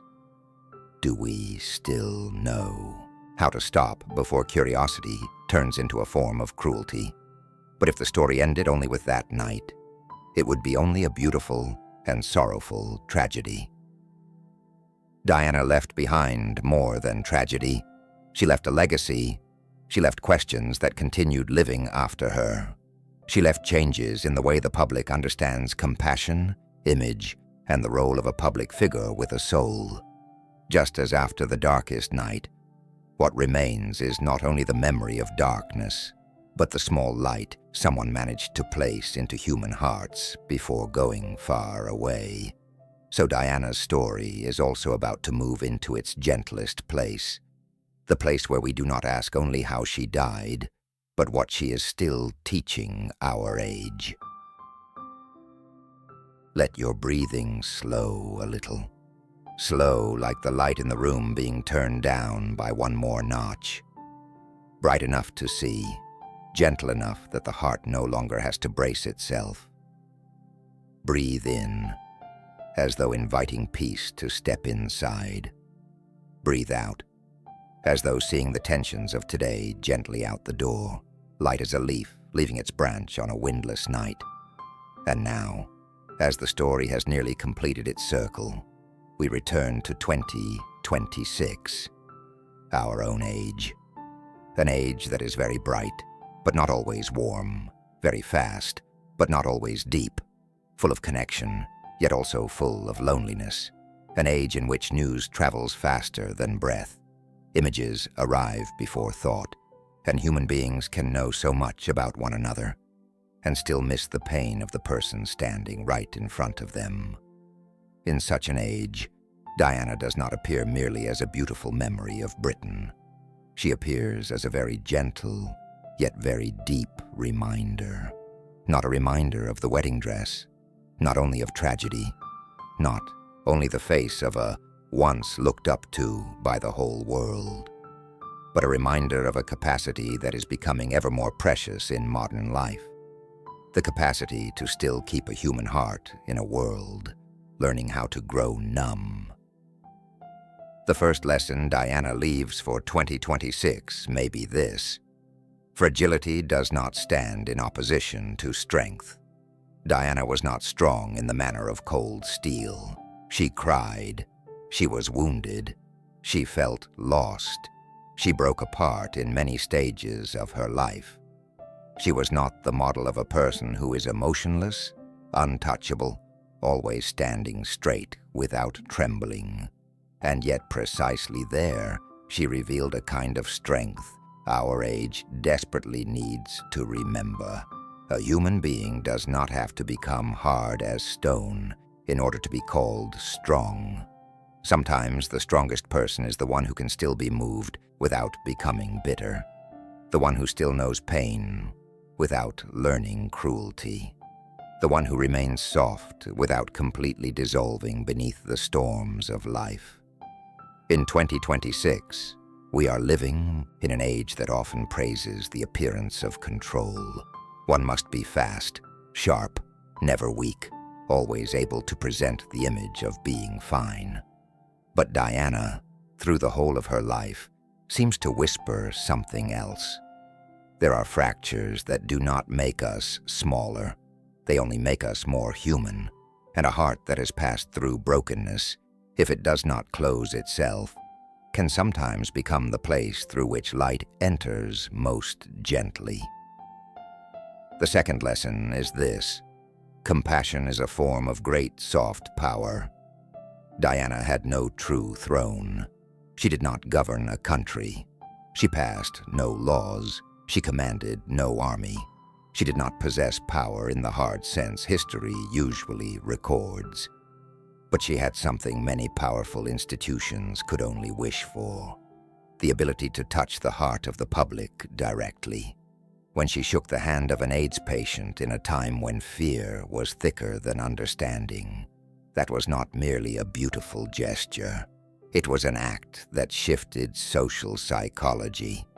When she embraced the forgotten, entered hospital rooms, and drew close to those whom the rest of the world still hesitated to approach, she showed that a gesture at the right moment can be stronger than 100 speeches. When she walked through a minefield in Angola, she did not merely cross dangerous ground. She used her image to pull the conscience of the world toward pain that had been left behind. In 2026, when people are increasingly drawn toward extremity, judgment, display, and the struggle for attention, Diana reminds us of something vitally important. Kindness is not weak, it is only quieter. And precisely because it is quieter, it is often more enduring. The third lesson is this: an image only has meaning when it serves something greater than itself. Diana was one of the first people to understand very clearly the power of public image. She understood that the camera was always there. She understood that the age of media could turn a human being into a symbol in a single instant. But what made her different from many other symbols was this: she did not stop at being seen. She gradually learned how to use the fact of being seen in order to make the world look toward places that were more painful, more real, more important. That is why Diana's story still feels so new in 2026. Because today, anyone can become an image. Anyone can post, present, and construct a version of themselves before others. But precisely because of that, the question Diana leaves behind becomes even deeper. Is our presence in this world adding more noise? Or is it helping to lessen some part of human pain? The greatest beauty does not lie in how widely one is seen. It lies in where one's presence makes the world a little less cold. The fourth lesson is this: an institution endures only when it learns from the human heart. Diana's death forced the British royal family to change the way it appeared before the public. Closer, softer, more human. And that is a lesson not only for royalty, it is a lesson for every family, every organization, every community, every nation in our own age. Rules are necessary. Discipline is necessary. Tradition, too, has its value. But if there are only rules and no empathy, rules become a wall. If there is only structure and no heart, structure becomes a shell. If one knows only how to preserve form and not how to hold the human beings living inside that form, then sooner or later the institution will grow so cold that it loses the people's trust. Diana did not write a political theory about this, but she lived it through her own life, through her own collisions with a system that is very strong in symbol, yet often too slow in listening to real pain. The fifth lesson is this: a true legacy is what remains alive after we are gone. Diana died very young, but what she touched continued to bloom afterward. Social understanding of HIV/AIDS became more humane. Campaigns against landmines gained far stronger attention. The Diana Award continues to inspire young people to live with kindness, courage, and a willingness to use their influence for good. The model of a public figure who is approachable, who listens, who steps down from the pedestal in order to come close to the real pain of ordinary people, gradually became a new standard in modern public life. And perhaps that was Diana's deepest achievement. She was not only loved, she helped redefine what it means to be a public symbol with a soul. When we look back upon her life from the year 2026, we see that Diana is not only a princess of the past, she is a question still left open to the present. In a world of ever more power, do human beings still have enough gentleness left to touch one another? Amid the countless images passing before us every day, do we still remember that behind every image is a heart that deserves to be treated with compassion? Amid so many voices trying to win, is there still anyone who wants to heal? Perhaps that is why, after everything, Diana remains. Not like an old crown. Not only is it a beautiful tragedy, but like a thin line of light, warm, enduring, and gentle enough to shine into the most tired parts of the human soul, even after so many years. In today's tense world, where each day can bring yet another reason for people to distrust one another, fear one another, or grow a little colder, Diana's story is like a quiet lullaby. Do not lose the softest part of yourself. Do not be too quick to treat compassion as something outdated. Do not think that only the loudest things are powerful. There are hands that touch very gently and still change an entire age. And now, as the story closes, let that image settle very softly in your mind. A woman walking through a crowd, bending down, taking hold of a suffering hand, and in that moment, making the world a little less cold. Sleep well, and may the compassion Diana left behind remain with you in this quiet night. Like a small lamp, not too bright, yet warm enough to comfort the human heart.